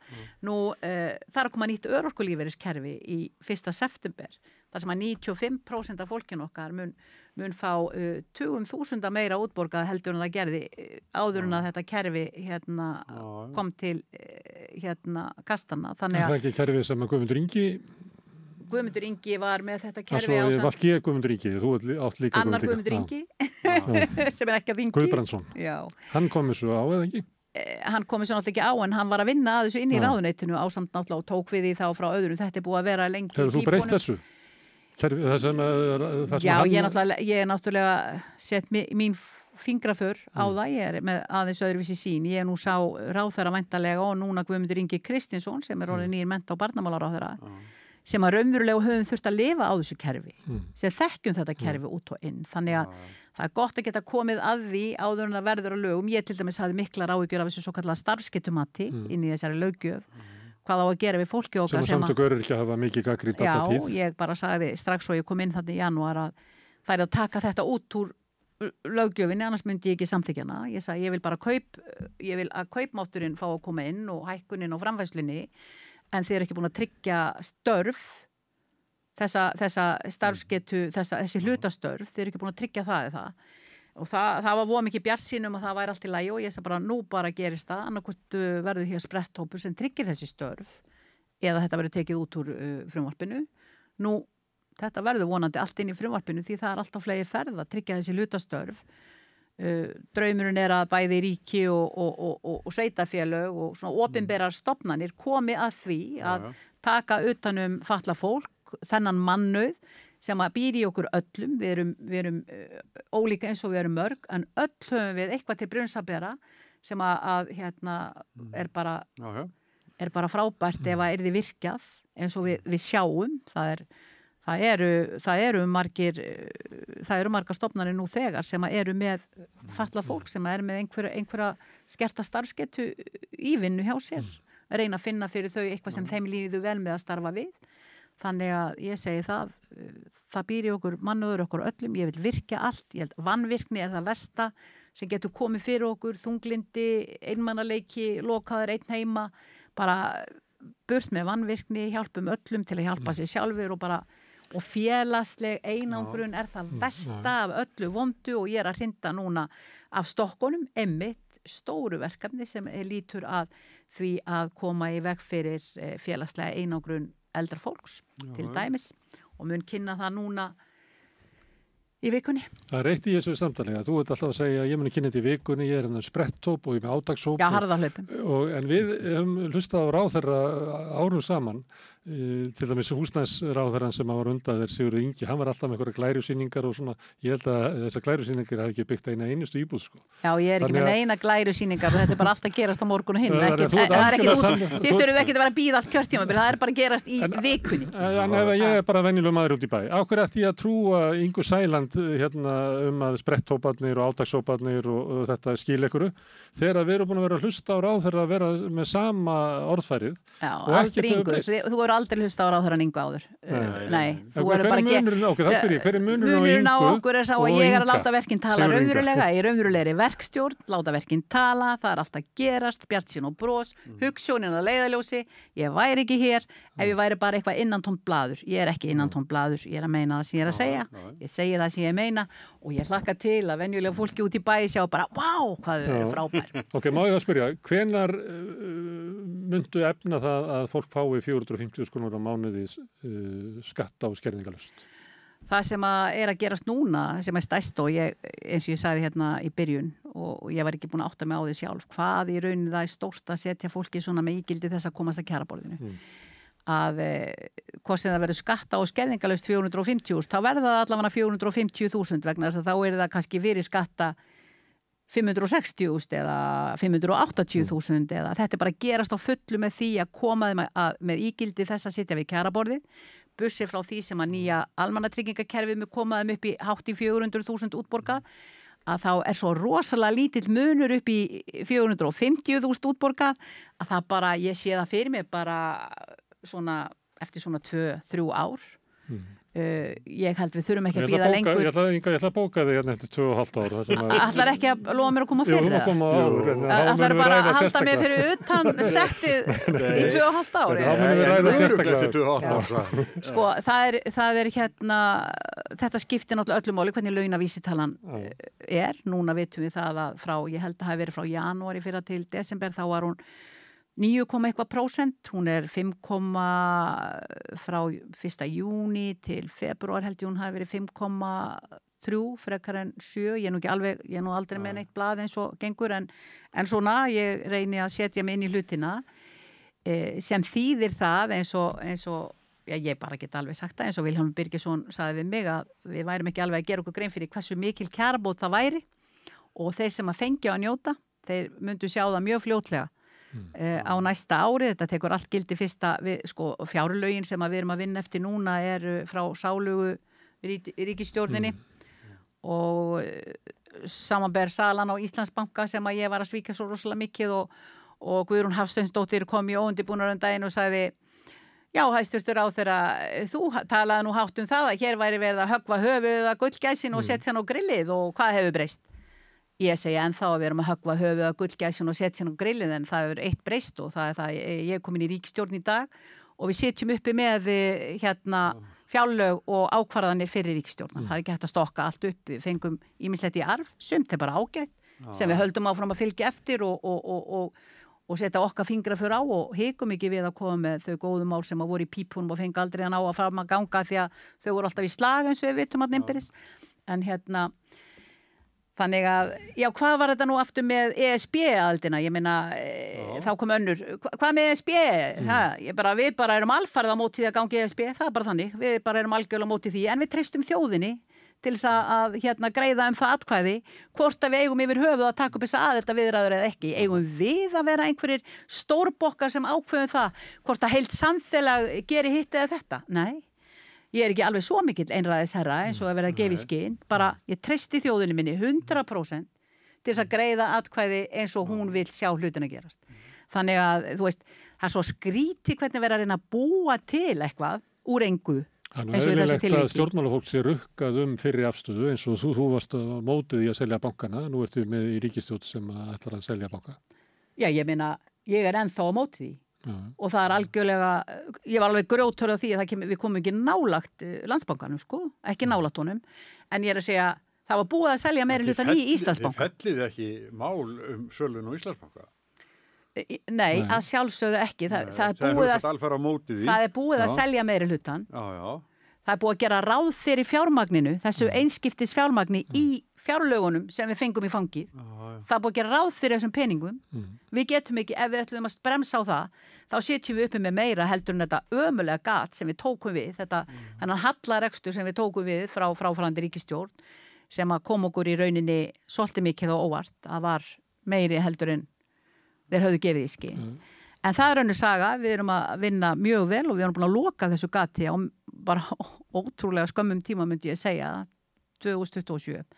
Þá er markmið okkar að vera búin að loka þessum halla og komin, en aftur sveitafélögin, það talað 2028, sveitafélögin er að berjast við sinn halla og björtustu okkar vonir standa til þess og þeirra. Þú er í vandræðum út af kjarasamningum að þau hafa ekki efni á því að uppfylla kjarasamninga ekki út af grunnskólum og ekki heldur út af tónlistarskólum og eru bara sveitafélögin í vanda út allt. Nú erum við búin að koma til móts við sveitafélögin upp á allmarga milljarða króna með því að taka utanum þriðja stigs þjónustuna sem hefur verið þeim mjög þungur ljár í þúfu. Við tökum hana í fangið. Nú við ætlum ekki að ætlast til þess að þeir greiði þessi 15% í uppbyggingu á hjúkrunarheimilum. Það er líka stór póstur.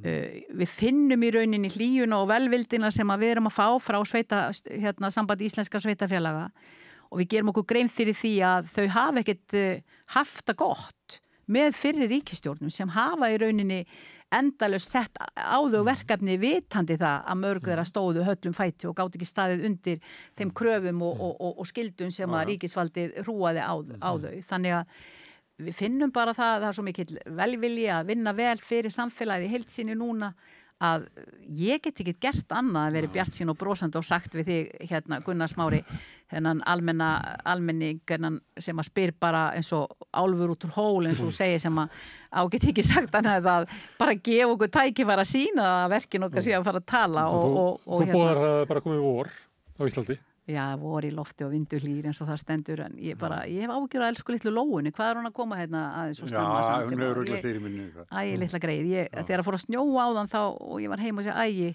þá var litla lóan Hún hefur nefnt í öðru eins lóan Já, hún komin að kveða burt snjóin eins og það stendur Það er hvetjandi að tala við þig þið býr mikið í brjósti Já, það er í rauninni það er alveg sama, það eru jöfnunarsjóð og sveitafélagi hjá Eyjólfi það er að fara að ráðast í uppbyggingu á gatnakerfi, allt þetta fjármagn sem við erum að taka núna í leiðréttingu á veiðigjöldunum er að fara í uppbyggingu í gatnakerfin okkar, þetta er átt í 10 milljarðar sem við erum að bæta við á ári í fjármálaáætlun í uppbyggingu á gatnakerfi sem er búin að vera algjörlega í skrúunni hjá þessum fyrirverandi innviðaráðherra sem að segir að hann hafi nú gert þetta allt svo gott og svona, þetta verður allt svo frábært þetta er bara innviðaskuldin, hún hefur safnast upp á allar hendur, þetta er alveg en það er við getum litið á til dæmis það er alveg sem að hvert litið er það er alveg sem að hvort við lítum á dómsmálun okkar eða heilbrigðismálun eða hvaða ráðherra sem við erum öll algjörlega á fleygiferð og málun okkar fara að koma fram og mikla væntingar almennings, maður sér það bæði í könnunum að þið njótið ágætis stuðnings 2/3 hluti þjóðarinnar styður ríkisstjórnina og treystir henni og svo heyrið maður það líka bara í almennri umræðu að það eru væntingar að þið breytið ýmsu hér. Fólk var ósátt við stjórnarstefnuna sem að var. Vá hvað erum að breyta miklu og vá hvað við elskum þjóðin okkar og hvað við erum eftir að gera þetta samfélag betra. Ég bara er þar og hérna. Ég held að einhver vildi það að við kæmum bara 20.000 saman á Austurvöld til að hvetja ríkisstjórnina. En ekki til að ekki segja vanhæfi ríkisstjórn heldur bara áfram ríkisstjórn. Já, nákvæmlega. Það er alltaf gott að fá fallegu hvatningarorð. Fréttaflutningi sem hefur verið sem að hefur svolítið verið til umræðu að þið fáið svona óvagna umfjöllun í Morgunblaðinu og RÚV skottist á eftir. Já, það kom mér svolítið óvart og maður velti fyrir sér þarf til dæmis fjölmiðillin okkar, allra landsmanna, þarf enginn að axla ábyrgð á svona herferð og ósannindum sem að voru settar fram með alhæfingar hætti hérna á 50. kvöldinu fyrir rúmri viku síðan. Já, það eru margir sem að gera kröfur og það finnst þið það að einhver í ríkisstjórninni að bera ábyrgð á því að fyrstu fréttir af þessu máli hafi ekki verið sannleikanum samkvæmur? Já, fyrstu fréttir af málinu eru bara hreinlega fallna til þess að ráðast á æru og meiða. En þá var ráðherra búin að segja af sér.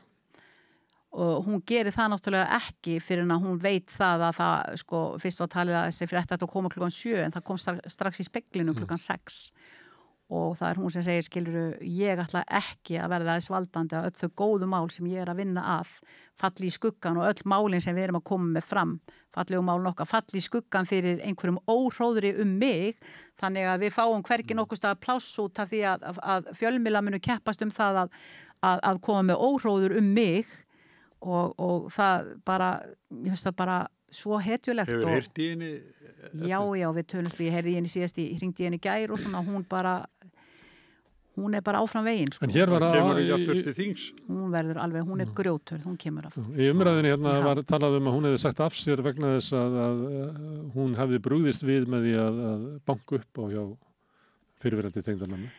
Það er ekki ástæðan að hún sagði þessu? Nei, það er nú svo margt sem er sagt í umræðinni og nei, ástæðan fyrir að hún ákveður að stíga til hliðar er náttúrulega bara þetta. Hún sá fyrir hvernig umfjöllunin er í samfélagsmiðlum og í fjölmiðlum. Og segja líka hvernig er þetta ef að maður segir ekki af sér, hvað gerist þá? Er maður rakinn frá af því að þá fara að reyna að grafa meira og gera eitthvað annað og búa til fleiri sögur og vera óvægnari og ómanneskulegri í allri umræðu eins og við höfum oft séð. Það er nú til dæmis athyglisvert finnst þér ekki að formaður stjórnskipunar og eftirlitsnefndar, hann er sjálfur að tala samtal mitt við skólastjóran í Borgarholtsskóla. Ég er enn að heyra þetta endalaust þó að sá góði skólastjóri segir, ég hef ekkert ummálið að segja. Auðvitað hann ekki að tala enga samtal sem bitnar á nemandanum og sem er eyrnamertur eini nemandi sem á ömmu fyrir ráðherra. Hvað bjóst við ítök hjá lögreglunu hefur ítrekka verið sagt. Hvurslags eiginlega bull þetta? Hverjum dettur þetta í hug? Hverju átti ég að hóta honum út af einhverju skóm, kannski 16 árum eða ævilangt? Hvað átti ég að gera? Hvað var þetta eiginlega? Sko ég er að segja, svona kemur það að rúlla á stað með eitthvað. Þetta kom nú samt sem áður hjá vini mínu Jakobi Bjarnari. Og hann fannst Gróa á Leiti spennandi hvað þetta varðar. Ég hef aldrei kunnað við Gróa á Leiti. Aldrei nokkuð tíman. Mér hefur alltaf fundist hún hafa svona... Ég held að Gróa Leiti sé svolítið ánægð með þig. Nei, þú áttir ekki að hringja. Þú áttir ekki að hringja. Má ég ekki vera amma?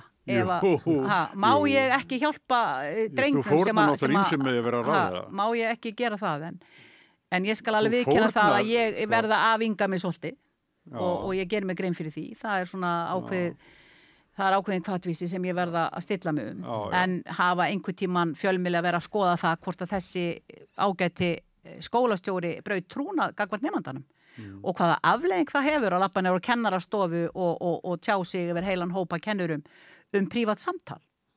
Hefur einhver verið að tala það? Bara því ég er ráðherra þá og ég taka þetta á kassan og segja fyrirgefiði, hljópa á mig. Þú gerði það? Já, auðvitað, ég gerði það aftur. Og gerði það enn og aftur. Maður verður náttúrulega að axla ábyrgð. Það er ekki mannréttindi. Hefur þetta bitnað á stráknum? Hann er ekki í náminu lengur. Hann hefur aldrei mætt í skólan síðan. Á hvaða braut var hann? Hann ætlaði að verða pípari. Það vantar pípara. En hann verður pípari bara í haust. Já. En þú sagðir að þið líka ekki við Gróa Leiti, ég ætlaði að segja að Gróa Leiti líkar við þig, við skaman að tala um þig. Já, það er þannig, en það er allt í lagi, ég minna ef maður er ekki umdeildur þá er nú ekkert varð, þannig að ég vil nú bara alveg að, og ég get alveg þola það, en mér leiðist að þeir vera að búa til sögur, þeir vera að ráðast á fólk á ósekju, bara til þess að vera með kvikindiskap, mér finnst það bara ljótt, ég er ekki þannig gerð sjálf og mér finnst í rauninni að við eigum að ætlast til þess að þegar er verið að koma með umfjöllun í fjölmiðlum, að það séu skoðaðar alla hliðar máls vegna þess að það er ábyrgð, þetta er fjórða valdið okkar sem skiptir okkur gífurlega miklu máli sem samfélag, að fái að blómstra, þetta er aðhald með stjórnvöldum og það á að vera, sko, eins og ég segi, það verður að hugsa það, hafa það vandað og þannig að við getum virkilega notið þess og treysti ef að fjölmiðl kemur með eitthvað að þá eigum við ekki að þurfa að velta fyrir okkur sko allir að sé að segja satt. Það hefur verið gagnrýnt það sem að til dæmis Sigurjón Þórðarsson sagði eitthvað að ríkisstyrki til Moggans og það hefur verið gagnrýnt að valdafólk sem er með framtíð fyrirtækja og fólks í höndunum að það sé að nota valdsitt til þess að reyna að kveða fjölmiðla í kútin til þess að bæla frá gagnrýni á sig. Þetta er náttúrulega alvarlegt í lýðræðslegu samfélagi. Já, þetta var nú líka tekið úr samhengi eins og gengur og gerist. Það var enginn að spá í það fyrir 2 árum þegar hann hefur verið að komin á þing. Þá er hann allan tíman talað það að hann vilji ekki að ríkið sé að styrkja frjálsa fjölmiðlun, heldur eigum að skapa þeim eðlilegt umhverfi, taka frekar RÚV af auglýsingamarkaði, draga úr vægi þessara einokunar á fjölmiðlamarkaði sem að RÚV er og það er það sem hann er búin að vera að tala á þingi en þarna þá hittist það bara þannig á það tekið úr samhengi og búið til úr því einhver svona saga sem hefur fengið að fljúa áfram. Stuttu síðan kemur Logi með frumvarp þar sem aðalega breytingin er það að það verður teknir svona einhverju smá peningar af moggunum og sín að lækkað hámarkshlutfallið upp í 22 og þetta er bara byrjunin vegna þess að koma ný fjölmiðlalög og það er búið að vera á teikniborðinu allan tíman og þau fjölmiðlalög, ég náttúrulega veit ekki hvernig þau koma til með að líta út vegna þess að ég treysti Loga og hans ráðuneyti til þess að gera það faglega. Það á alltaf miða að því að reyna að styðja frekar við frjálsa fjölmiðlun og sérstaklega þá sem að eru sko eins og þið sem að eru svona minni og þurfa að berjast fyrir tilveru sinni. Við þurfum á því að halda að vera með víðtækari fjölmiðlun og núna er ég að heyra það jafnvel að kvótakóngurinn sem á Morgunblaðið meira og minna, stærsti hluthafi þar sé núna að stíga inn í Sín og Bylgjuna og farið þanga líka þannig að við séum í raunin að sjá auðvaldið sem á græna baunir og íslensk, ameríska og eiginlega allt að keppa bara við það hvort á meira lífeyrissjóðirnir eða við, sko, allt þetta út af auðlindinni okkar sameiginlegu og þarna, ég veit ekki betur en að sé löggjöf sem að segja til það að þú eigir ekki að vera, sko, ef þú ert að reka einhverja ákveðna starfsemi að þá eigir nú ekki að vera kannski í öllu öðru líka sem að kemur þeirri starfsemi akkurat ekkert við. En sko, þetta í rauninni vandrataður vegur til þess að vel sé, þannig að við getum borið traust. Þá ekki síður að vera hægt að bera traust í fjölmiðla heldur en ætlast til að sé borið traust til stjórnmálamanna. Við verðum ekki að treyst. Hérna öllu röddum hleyftað og bara svona samtal. Gaman að heyra þig tala auðvald. Já, það? Er ég að gera það í fyrst skipti? Ég bara hjá eftir því. Já, þeir sem allt eiga bara. Þeir sem allt eiga og kostnað hinna sem ekkert eiga. Og öllu ráða hinga til ráðið. Já, það bara þannig. Og þess vegna, eins og ég segi, við auðvitað viljum halda starfsemi og vinnu og öllu og flegi ferði í landinu okkar. Þetta náttúrulega okkar hagsmunir að starfsemi fyrirtækjan okkar og sjávarútvegurinn sem annað fá að blómstra sem mest. Við gerum okkur fullkomlega grein fyrir því hversu gríðalegt verðmæti felst í því. Það liggur fyrir og ferðaþjónustinu okkar og hvaðina annað sem en við getum ekki búið í verbúð þeirra. Nei, en það nákvæmlega þannig, en það breytir ekki þeirri staðrind ætla ég að segja, að það þurfa náttúrulega að gilda ákveðnar reglur það eins og annað. Herðu, ekki bara óska þér góðs gengis og ríkisstjórninni, eins og ég sagði áðan að það eru mikla væntingar, maður finnur það alveg út í samfélaginu að það geti orðið mikla breytingar, þannig það er mikið hort til ykkar að þið náðu í gegn. Og ég held að hafi komið í ljós núna til þess með breytingarnar á veiðigjöldunum hvað þær breytingar njóta mikils stuðnings meðal þjóðarinnar. Þó svo að kannski fréttaflutningurinn oft þannig að það eins og að samtök fyrirtækja í sjávarútvegi stýri umræðinni.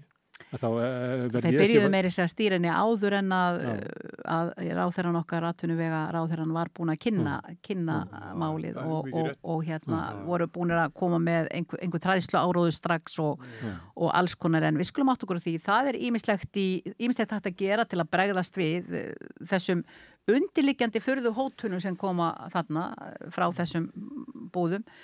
Sko 95 miljardar í hagnað niður í 85 miljardar í hagnað, það ekki nóg eða? Er nóg aldrei nóg? Sko staðreyndin svo að við erum einfallega bara að leiðrétta og það talið að það muni í rauninni 20 miljarda og svo ég sé mjög settlega á því 20 miljarda á því hvað í rauninni þeir hafa verið að taka framhjá með því að kaupa aflana sjálfu sér inn í sín fyrirtæki og selja síðan mun dýrara og taka. Hverjir það sem að þurfa að blæða fyrir þetta annað heldur en samfélagi og við sem eigum auðlindina og sjómennirnir og hafnirnar og allt þetta þannig að þjóðin mikill meirihluti þjóðurinn að veit þetta. Þjóðin okkar búin að kalla á þetta áratugaskeið, árabilaskeið þá hefur verið kallað á það að við fáum að njóta sanngirni og séum ekki að horfa á þetta auðmagn vaksa algjörlega upp úr öllu valdi sem það hefur verið að gera. Þannig að við bara sendum hvatningar orð til útgerðarinnar okkar og viljum að hún blómstri sem allra best en við viljum bara að rétt sé rétt. Herðu, Inga, gangið bara vel, ekki bara búnir, Sigrún? Jú. Ertu viss? Já, nei, alveg bara laka til bara næst. Já, laka til bara fara næst. Já, við verðum bara að fara að halla ykkur aftur og fylgjast með öllu því góðu verku sem við erum að vinna. Takk hérlega fyrir að koma, Inga, og komdu bara sem oftast. Gaman að tala við þig og ég held að áhorfendur hafi átt að sjá því að gamanlega hlusta á Ingu líka.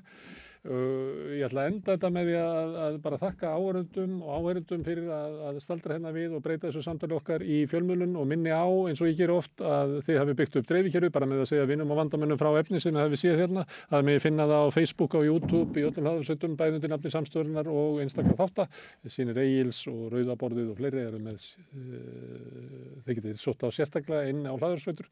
Við erum í útvarpinu á Stórhöfuðborgarsvæðinu 89,1 á FM. Það má sækja þær útvarpsendingar og spilarann bæði spilarinn.is á netinu og svo spilar líka app sem á mann hlaða niður í síman og hlusta þá á íslenskar útvarpsstöðvar hvað sem í heiminum, það sem net á annað borð, við erum komin í síman, við erum komin í sjónvarpið til þeirra sem svo heppin að skipta við fjarskiptafyrirtæki síman, það eru númer 5 á fjarstýringunni, kannski ef þið vill munu önnur fjarskiptafyrirtæki bjóða sínum viðskiptavinum upp á efni frá samstöðinni sem 24 tíma sólarhring, 7 daga vikunnar, allan ársins samfélagsumræða í þessu þætti og rauðaborðinu og öðrum þáttum samstöðurinnar. Við segjum þetta gott í bíli en áður en að ég kveði ykkur þá ætla ég að minna á að það sem að drífur samstöðuna áfram er sá hluti áhorfenda og áheyrenda sem hafa gerst áskrifendur. Þú getur slegist í hópinn þar með því að fara inn á samstöðun.is og skráðig, það er hnappur sem ástendur áskrift, það kostar bara 2.500 krónur sem að mér að setja sér hlægilega lágt verð með það efni sem við búum hérna til. En þið megi borga meira ef þið viljið og þið sem að kjósi getur látið áskriftina renna sér félagsgjöldin í alþjóðfélagið og það er alþjóðfélagið sem á og rekur samstöðuna. En þetta er nóg í bili, við verðum hérna aftur annað kvöld með rauðaborðið klukkan 8 en njótið þess sem eftir er af helginni.